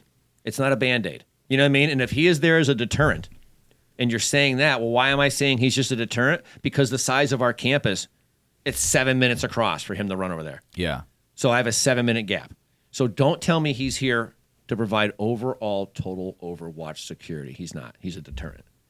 He's going to handle that front door. So you best make sure that the rest of that place is secure. So the math of it would be like, if you want to cut that time down, 2 at opposite sides. Correct. Or secure the facility that you can guarantee that. Right. And if you want to cut down even more, 4 at quadrants. Or go to, I have a single point of entry on the school. You cannot get in or out in any other way. And You follow what I'm that's it. saying? So it's like the 300. Like you this is where they're going to be. Bottleneck it. Yeah, you bottleneck. But then that creates its own issues. You know what I mean? Yeah. So you have to think about that. But again, that's where you need to walk through and develop that plan. The same way you're going to go plan for a rally. Sure. And it's all about what ifs. And you and I have talked about that. Like most of my world is opposable thumb. What if? Yeah. Playing 10th man. You know what I mean? And you have to do that. And everything is what if, what if, what if, what if, what if. If they say this, well, we're going to lock the doors. Well, what if there's this? Well, we're going to do this. Well, what about this?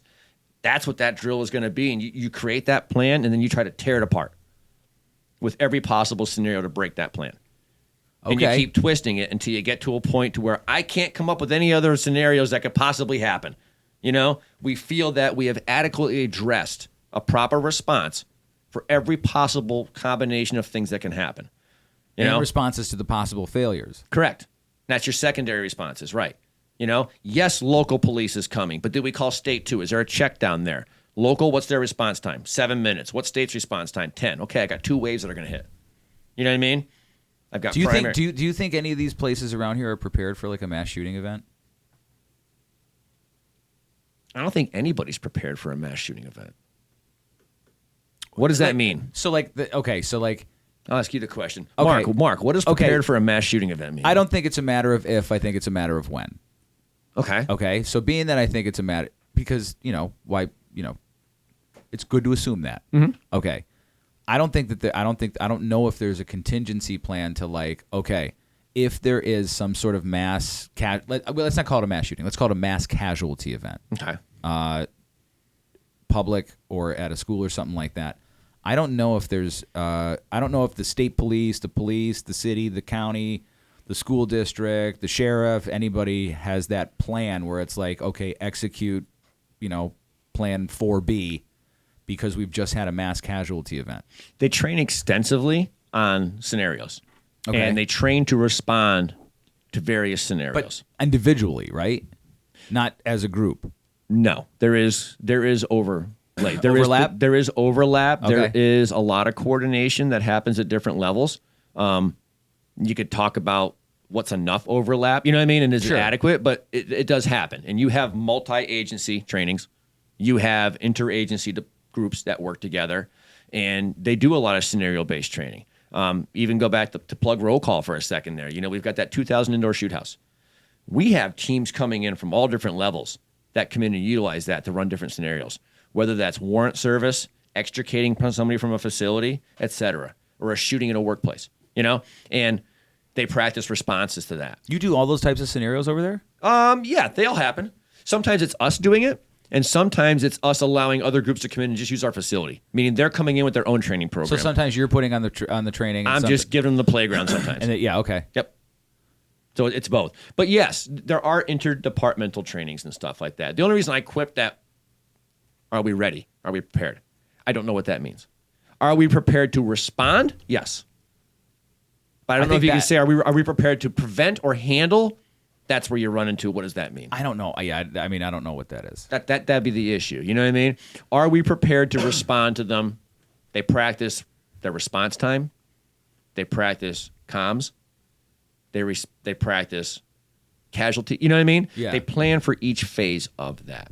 The issue is every scenario is so completely different that your training needs to be very broad. That's why I'm saying, like, if they have like these guidelines, I'm like, So that's why I said you can't one size answer fit all certain those. things. So that's why I'm saying you can't say we're ready.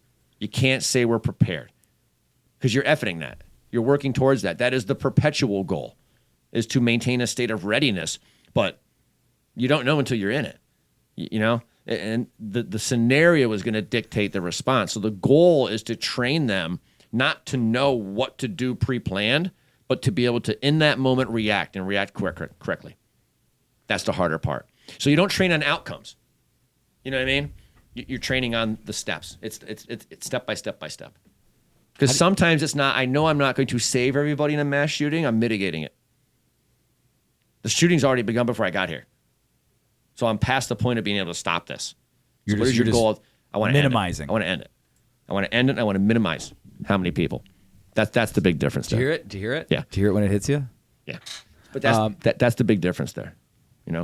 About like this could have been worse if Always. it wasn't for this. Yeah, if everything was left. I think you can go back to any of these shootings that ended with law enforcement response. What do you think? What if that response was 5 minutes more delayed? Well, yeah.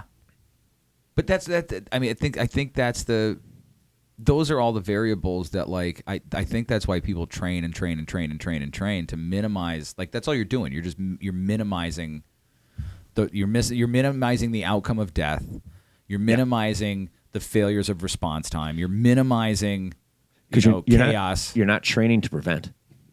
You're training to react in the moment. There you go. Yeah. But if you're reacting, what's already happened? Something bad. Yeah. Did you go to school around here? You don't have to say the school. Yes, I went to school around here, yeah. Was it public, private? I was public. Did you guys have to train for stuff like that?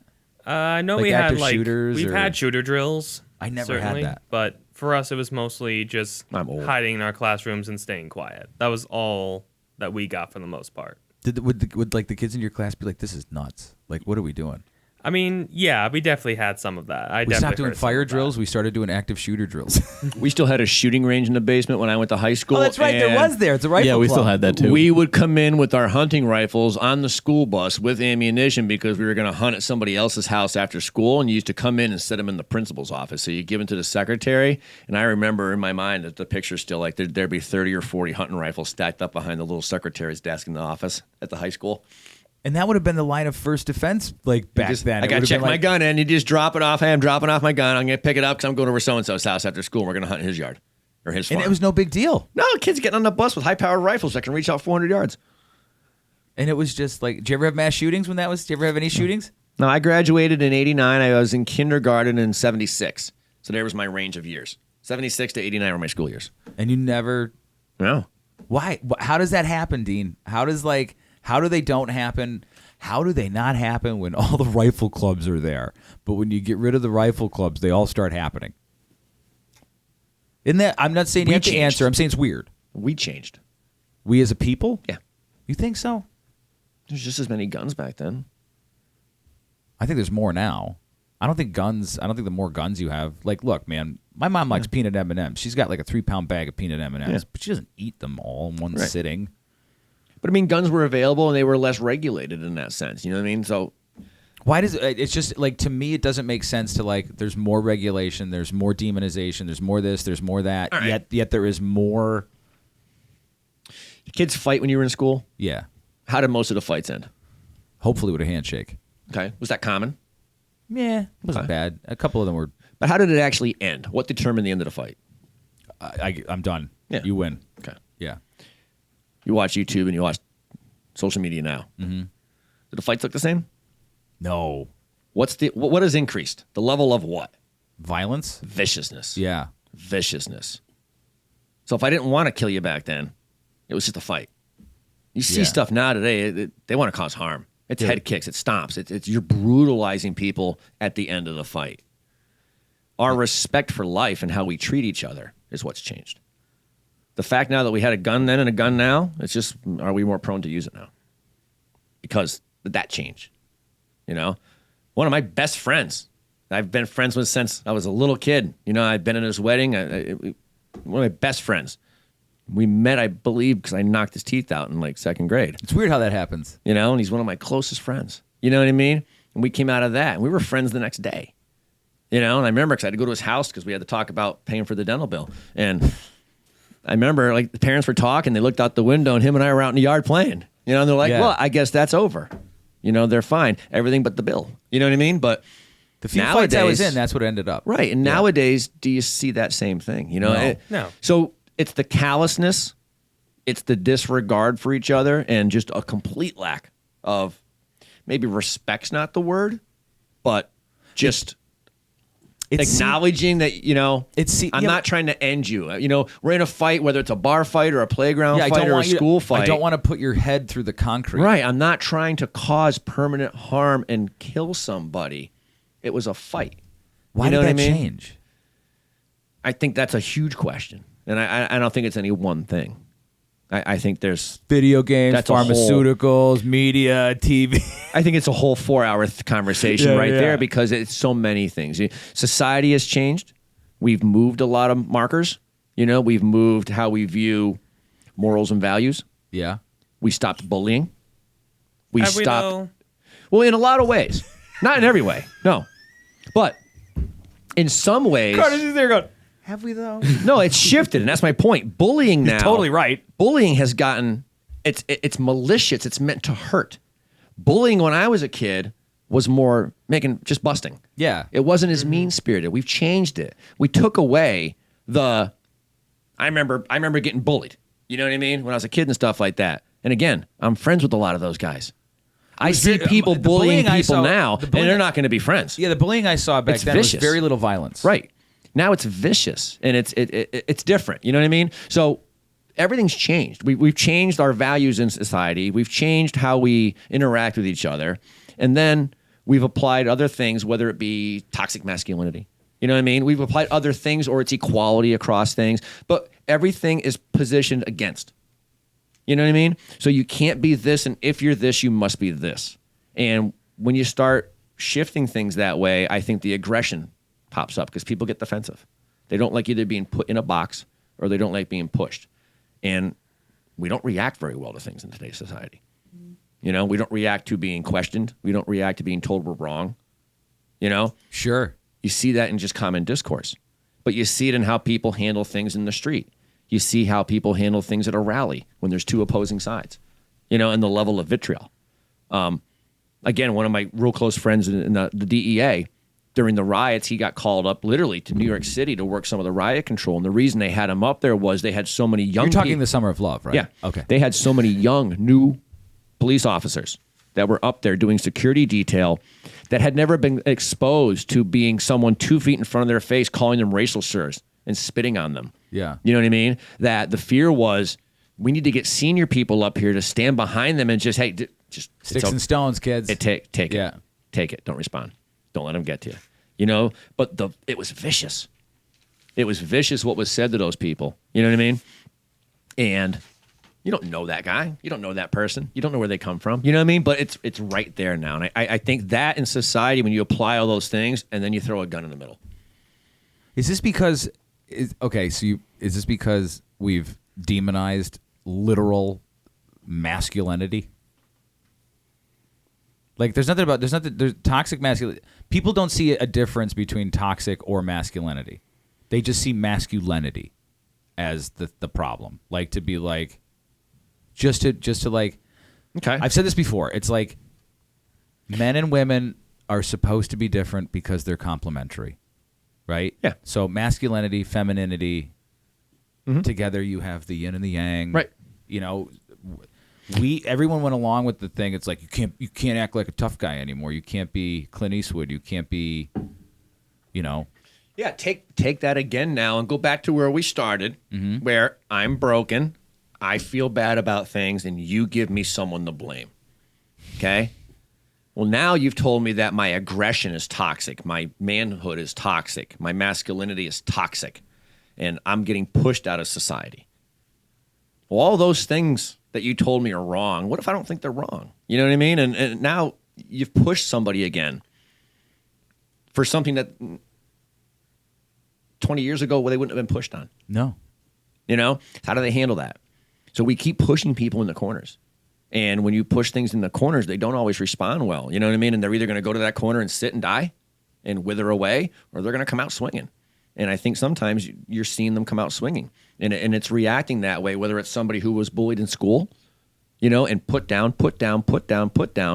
And where, like, when I grew up, it was different. You know what I mean? We'd bully each other, and there was kids that got picked on. You know what I mean? But I also saw back then they had friends. They were still part of something. And I think in today's society, you see people get singled out to where that person is in a position where nobody talks to them. Yeah. Nobody is helping that person. And I think that group, that pack mentality can sometimes take over too, where we didn't have, I think we may have had more compassion back then. Well, we had like the goths and the jocks and the nerds and like all those little subgroups of people, but like, we didn't take ourselves that seriously, I don't think. Maybe we did. No, it didn't seem like it. No, I don't think we did. Because I remember, like, I grew up on farms. I grew up hunting, but I wrestled for 12 years. You know what I mean? So, I mean, I didn't have a group. Yeah, but that was the interesting thing about, like, where I went to school, because it was like the jocks hung out with the hippies, who hung out with the nerds, who hung out. And as long as you weren't an asshole. But they'd make fun of each other. Absolutely. Brutally. But then they'd go have a beer and hang out by the campfire. Yeah. We had like a big rivalry with the hippies and the Hicks. Yeah. And all the Hicks would hang out at South Ave. And like we would shoot bottle rockets at each other and pick on each other all day in school and everything. But at the end, like, it was fun. We all liked being out in the country, liked being outside. There was like busting each other's balls. And by the summertime, you'd probably be at the same bonfires. Sure, yeah. Still making fun of each other and shooting bottle rockets. Absolutely. But it was fun. Yeah. And does that still exist? I think we should bring it back, Dean. I think that's the hard part. Would you be interested in that world, Carter? Do you want to go shoot bottle rockets at each other? I mean, ideally, probably. But now, like, I guess in a perfect world, I'd like to get bullied. But like in Carter's age group, you know what I mean? Like, do you still think, like, are we open as a society to people from different backgrounds and likes and different things, that people that either don't look like me, don't sound like me, don't talk to me? Is there, you know, because we talk about that everybody should just get along. But does it actually, like, do you see that in your groups still? I would say I still see that to a certain extent. Yeah. So it's still there. You still have that. 35,000 foot view. The four of us shouldn't be in a room right now. Right. You know what I mean? But all very we different are. backgrounds. Sure. Yes, absolutely. Very different life experiences. Yeah, and we're not. You know, I mean, Dan's a problem, but I was gonna say we got three very normal people. You might want to turn your mic up a little bit. Too. Okay. Yeah. I know I've convinced you. But, all right. So I think it's there though. You know what I mean? the basis, if you want to leave it on this, the basis of what makes us us is still us. It's still there. It's the things we put on top that weigh society down. I think it's all the bullshit. My buddy's from Ghana, right? I said, what do you miss about Ghana? He goes, freedom. I said, what do you mean freedom? He goes, you and your country judge each other by the clothes you wear, the cars you drive, who you talk to, what TV shows you watch, what phones you got. 100%. I understand exactly what he means. He goes, we don't live in that prison. No. And I was like, all right, that's really profound. You can find that here. I have a lot of friends that some people would call them off-grid. Some people would call them homesteaders. Some people would call them loners. But I have a lot of friends that have just kind of written that off. I've got a bunch of friends that I think homesteading's amazing. My one friend I'm speaking in particular, he's never had a cell phone. He's 53 years old. He's never owned a cell phone. He doesn't have internet access. Is he local? He doesn't have a TV. He listens to the radio. It's mostly music. But he works. Like Magic 93? He owns businesses. he owns his own business. He essentially homesteads his business in the sense that he is the A to Z. He does the work. He does the bookkeeping. He does the taxes. He does the you know what I mean? He doesn't rely on anybody else. But he also stopped relying on society. You know, I have other friends that just choose to. I have a lot of friends that don't own television sets anymore. That have just taken them out of the house. I do not have cable. You're like, because this is just a poison machine. Yeah, it's just 24/7, blah. It's black. And it's all this stuff that I'm going to go out and meet people. And most of the people that I interact with are the people I work with. And I have the privilege of working with a ton of great people. Everybody there seems great. They are fantastic, and I'm blessed in that sense. Minus the guy that owns the place, but like everyone else there is pretty great. But I love going there because I go in there all the time because I learn stuff, whether it's from the guys in roll call or the guys so he doesn't shoot me? Yeah. All right. That was about you. But we do. We learn from each other. I love you. We learn from each other. And that's really the good part of it, you know what I mean? But even Carter will tell you, within our group of people, we are a very diverse group of people of backgrounds and mindsets. We don't, you know our crew. Oh, I love. But is that a company picture or what? Like, oh, it's crazy. The backgrounds are everywhere. Crazy. Everywhere. And the personalities are the same, but it just goes to show that, these guys get along fantastically. Fuck. It's there. Fuck the parties. We didn't change. It's what's on us. You know what I mean? It's the weight of society. It's the weight of the current affairs. It's the 24-hour news cycle. And it's all the bullshit. Because when you strip that away, and I talk to people all around the country, whether it's at trade shows or events or training exercises and stuff like that, and we engage with them all the time, they don't care about this stuff. Are they happier, those people? But what I'm talking, yes. But I'm saying just regular people, though, don't care about this stuff. You know what I mean? I talked to a guy that we work with that lives in Florida. Whenever we get on the phone, he's talking about fishing. He's not talking politics. He doesn't care. You know what I mean? Like, it's kind of just they're over it. That all the different groups that are infighting, all the name calling and stuff like that. I definitely think you're seeing people walk away from it. And I think you're seeing the younger generation grow up being sick of it. They grew up into this ilk of people fighting on the news all the time and people screaming at each other. They don't want any part of it. My son's going to be 18 years old, and I have an idea. No interest in that stuff. Is he right? No, I know. Like, do you guys does your generation give a shit? Are you tired of all the divisiveness? Are you tired of all the? I feel like it's gotten to the point now where we just want to live. Yeah. We want to express ourselves and not be judged for it, not to be judged, not to be punished. And that's what I'm saying. For any of that. It's just I just want to live my life. You would have loved the 90s. Yes. Probably. Yep. But you know what I mean? It's just that we just want to get back to living lives in the country.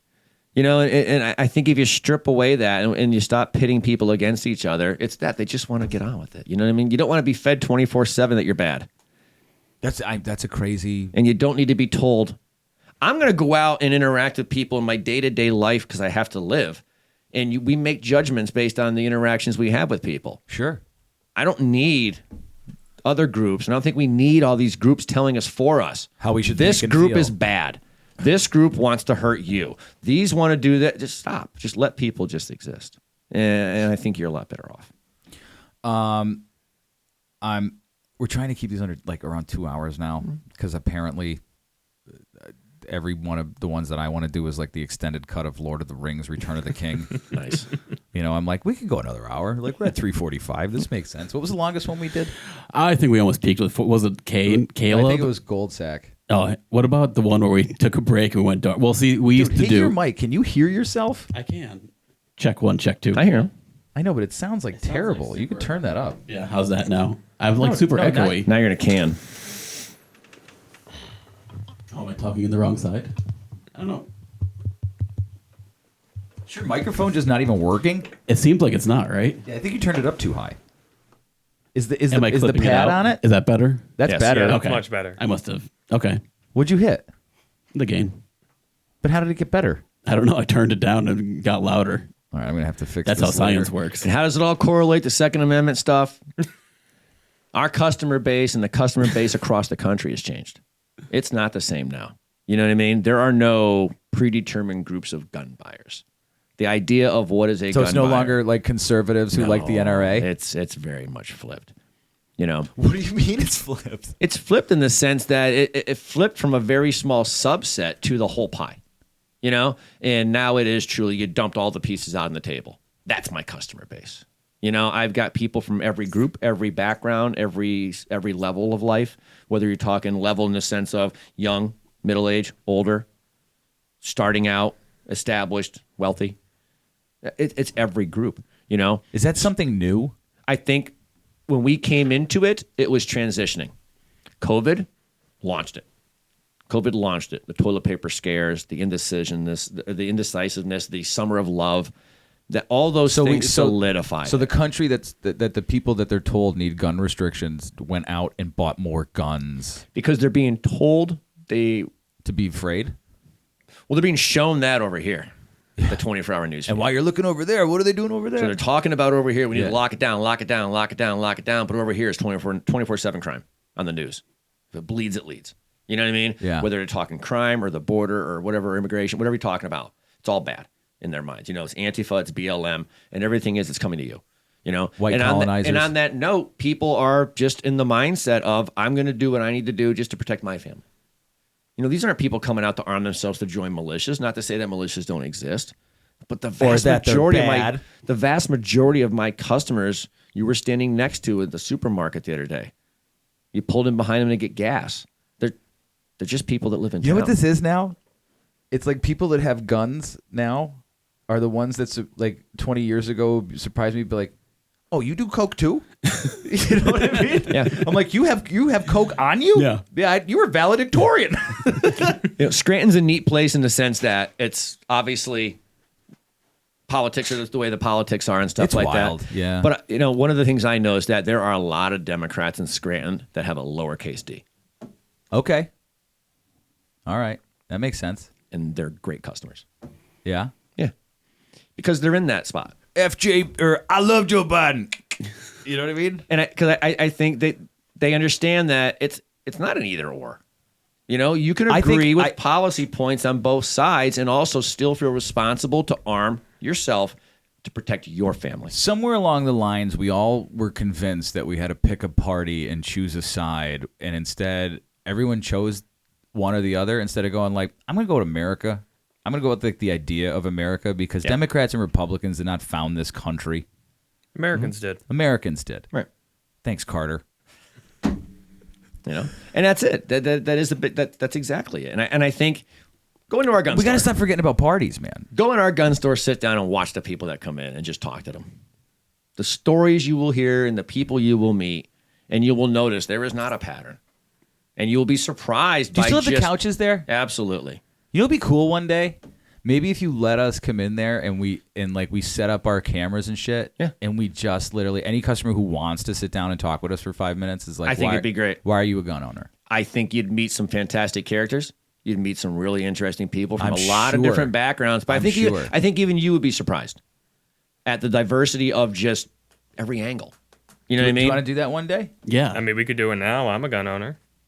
No, I want to do it at the store. The Yeah, that's it. background, As they're coming through. behind us with all of Rob's weapons, Right in the lobby there with the couches. Yeah, and stuff. I want to And sit. I want. Oh, can we put? I don't think we can put that on YouTube. No, well, I don't know because we're at a store though. And they're not real. If you aim at the those are yeah, They're that's, inert. They are demilled. Yeah. So those are for just display only on the front of the store. So yes, you'd be fine. It'd be like shooting in a museum. I think if we're not holding them and like show, Correct. like I think that's and those are the behind weird- that yeah. gold chain, that little chain and stuff like that to Yeah, show yeah. that they're just for museum pieces and stuff like that. They say I wonder do if not that would be touch. okay if we could do that. Nah, We're like, fuck here- it, let's give it a shot. I've got Here we're at lots the of museum. YouTube videos of our stuff.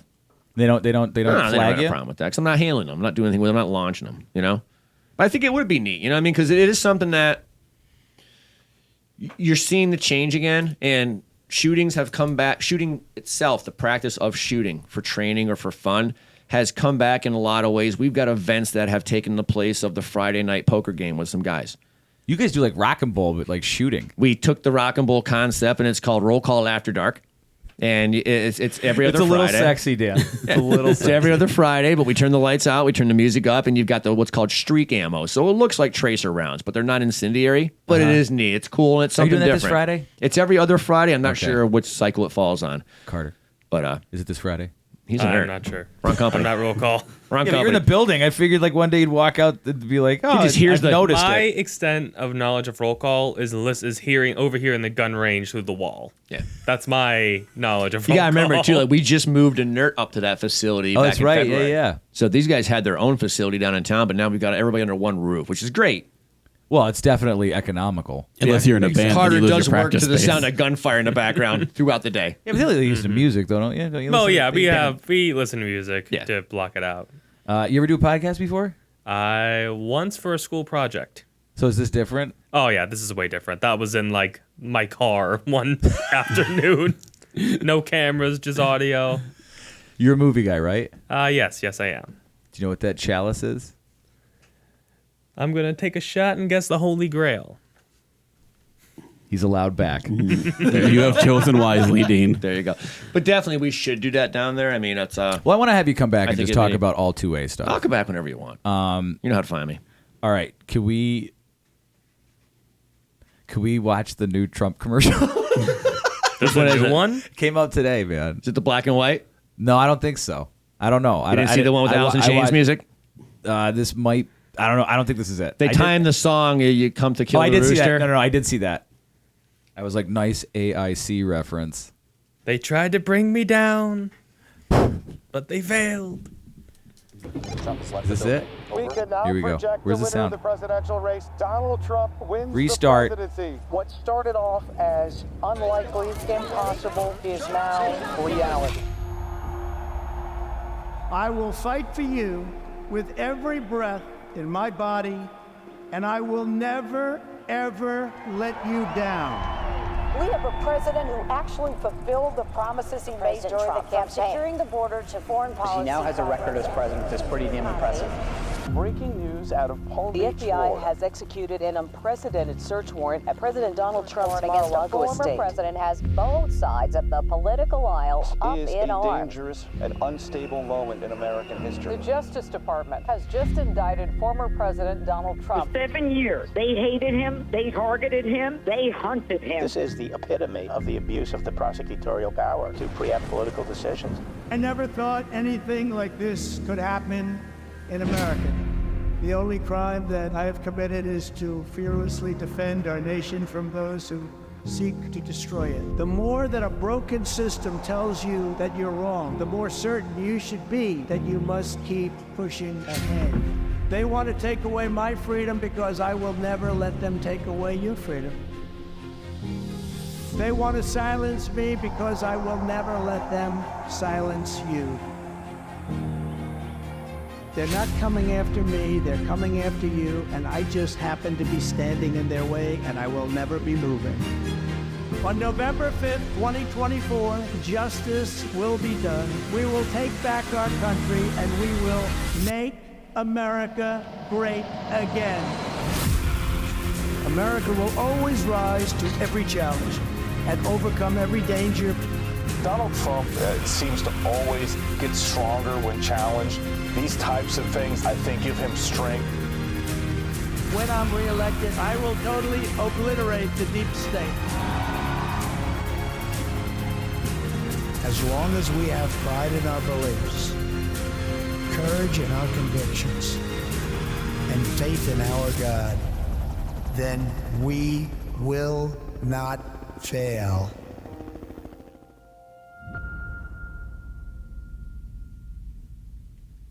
What do you think? I don't know where you stand, but it's a pretty good ad. Yeah, a group of editors definitely earn their money. They definitely earn their checks. I mean, that's they definitely get their finger on the pulse of things, though. They're very good at pulling at that. That's the power of the media. Everybody's just got to always be trust but verify, and don't be first, be right. Exactly. I think that's the biggest part, and that's something that I was talking to a friend of ours the other day that likes to take thoughts and just extrapolate out a million different ways. And the whole conversation was just, you have to start to breathe. Yeah. Just take a breath. It's better for you. Because the mental twists that we do in that first 24 hours after there's an event, or you know what I mean? Yeah. But I think that also just has to do with just life. Sure. Just take a second, But it's interesting times for sure. I think we're definitely at a position where there's a lot to be. There's a lot of good that I see out there that's changing. You know what I mean? Even in our customer, like I said, to go back to our customer base, that's growing. That group of understanding is growing. You know what I mean? Are you seeing their fear reduce? Because a lot of people, like even first-time gun buyers, are very like timid and whatever. And we spend a tremendous amount of time trying to combat that. Okay. And to present a different attitude. You know what I mean?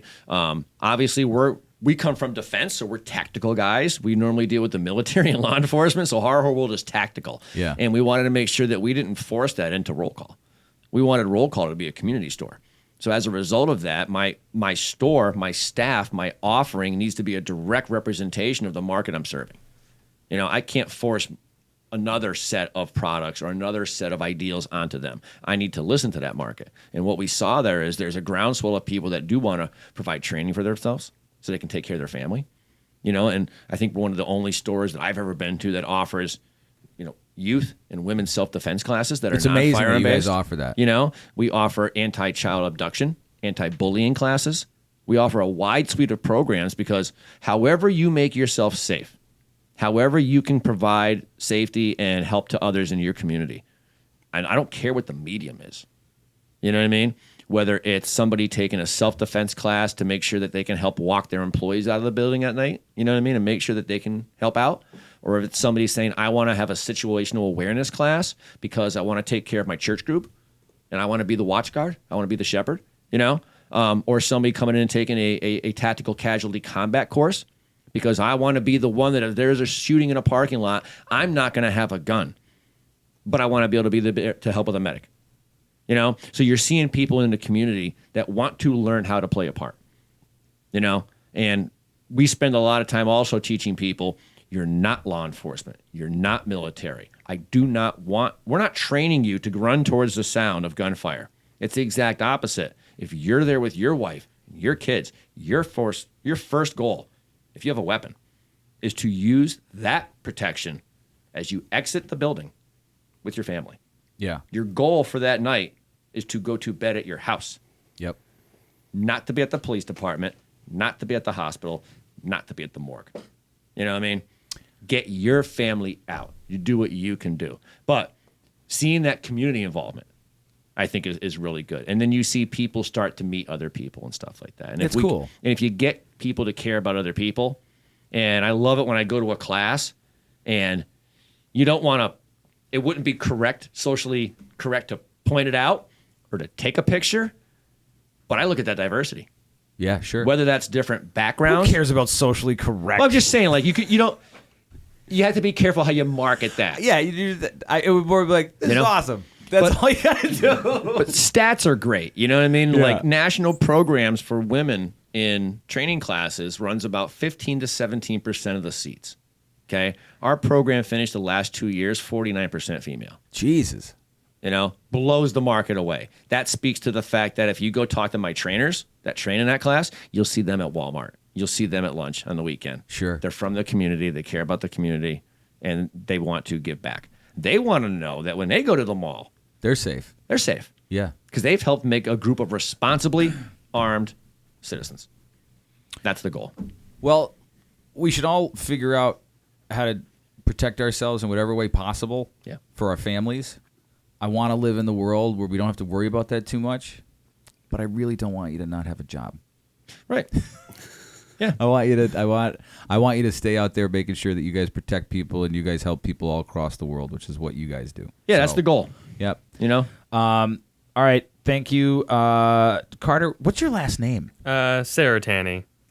Is that an S? It's a C. C. What is C? Mm-hmm. Is that as my Irish grandfather would say, is that Italian? It's an Italian last name, but as far as I know, we're not of Italian descent. I don't know. Here, take his last name. Get out of here, boy. We don't want it to know more. Take a hike, boy. Trust me, my family's history is as a mystery to them as it is to myself. All right? Nice. Well, it's nice meeting you, man. We'll hang out for a little bit after this. Awesome. Dean, I see you here every week. Well, I try to see you here every week. You're one of the best dudes I know. Oh, it's a pleasure. And you're wise beyond. Do you listen? Do you know who Mike Baker is? No. I on love Joe Mike Rogan. Baker. Mike Baker is Will fantastic. you be our Mike Baker? I would love to be Mike Baker. So could we? I've met Mike Baker on 2 occasions. I'm Is he a very good dude? fortunate. Mike is a fantastic guy. I met Mike at a defense contracting trade show years ago, and had seen him on Red Eye, and I went up and talked to him, and we just talked for a second, and we were just looked down. It was about an hour. Okay. He sat there just talking to me for about an hour. Like a normal dude. Yeah, and we were just talking defense, intelligence, and things like that, and a lot of it focused on what we did, the training side of it, because like he said, got into a whole conversation about some of the training and how it's evolved over the years and stuff like that, and just how it's terrifying to go back to what they had and how little they had in the way of training. Like he said, the advancements now that they have in technology for training and stuff like that, it blew him away in that sense. So it was a cool conversation, but I think Mike is a brilliant guy. It's funny, smart guy. Will you be our Mike Baker? Absolutely. All right, good. I'm always here. I'm always available. You know my schedule. So, thanks to Dean Klipple from Inert Products, Roll Call, Max 7. What else? What am I missing? Tank Depot Scranton. Tank Depot Scranton with Joe Harris. 40 watt. And 40 watt, the band. 40 watt. Now booking. now booking, yes. And do you have anything? Like a handle or? Not really, no. No. Can someone mail you a letter? Any YouTube channel or anything like that, Carter? TikTok. What do you got on You're on TikTok? TikTok, What's your or? handle on TikTok? Memes for the most part. No, what's your handle? Like, what's your Cartier22. CARTIER?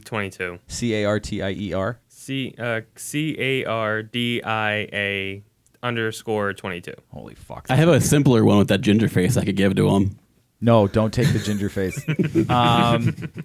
Thank you both for being here. Thanks to Micah for being here, even though he had to split to go to his Eyes Wide Shut party. Yep, nice. And Dan, you want to say it? I want to thank our sponsor this week, Roll Call. It's a locally owned and operated business. All right, take two. Go Okay, back. hold All right, look at and cut. All right, ready? You want to No, throw I'm it? keeping this all in. by Okay, the way. good. Yeah, yeah. All right. You want to thank who? I want to thank our sponsor this week, Roll Call. It's a locally owned and operated business established in 2007. Roll Call training facilities are outfitted with an indoor shooting range, classroom, and shoot house located on Hudson Ave in Scranton, PA. You can call them at 570-496-GUNS. That's 570-496-4867. What's the website? Roll Call 911. What a week. With many more to come.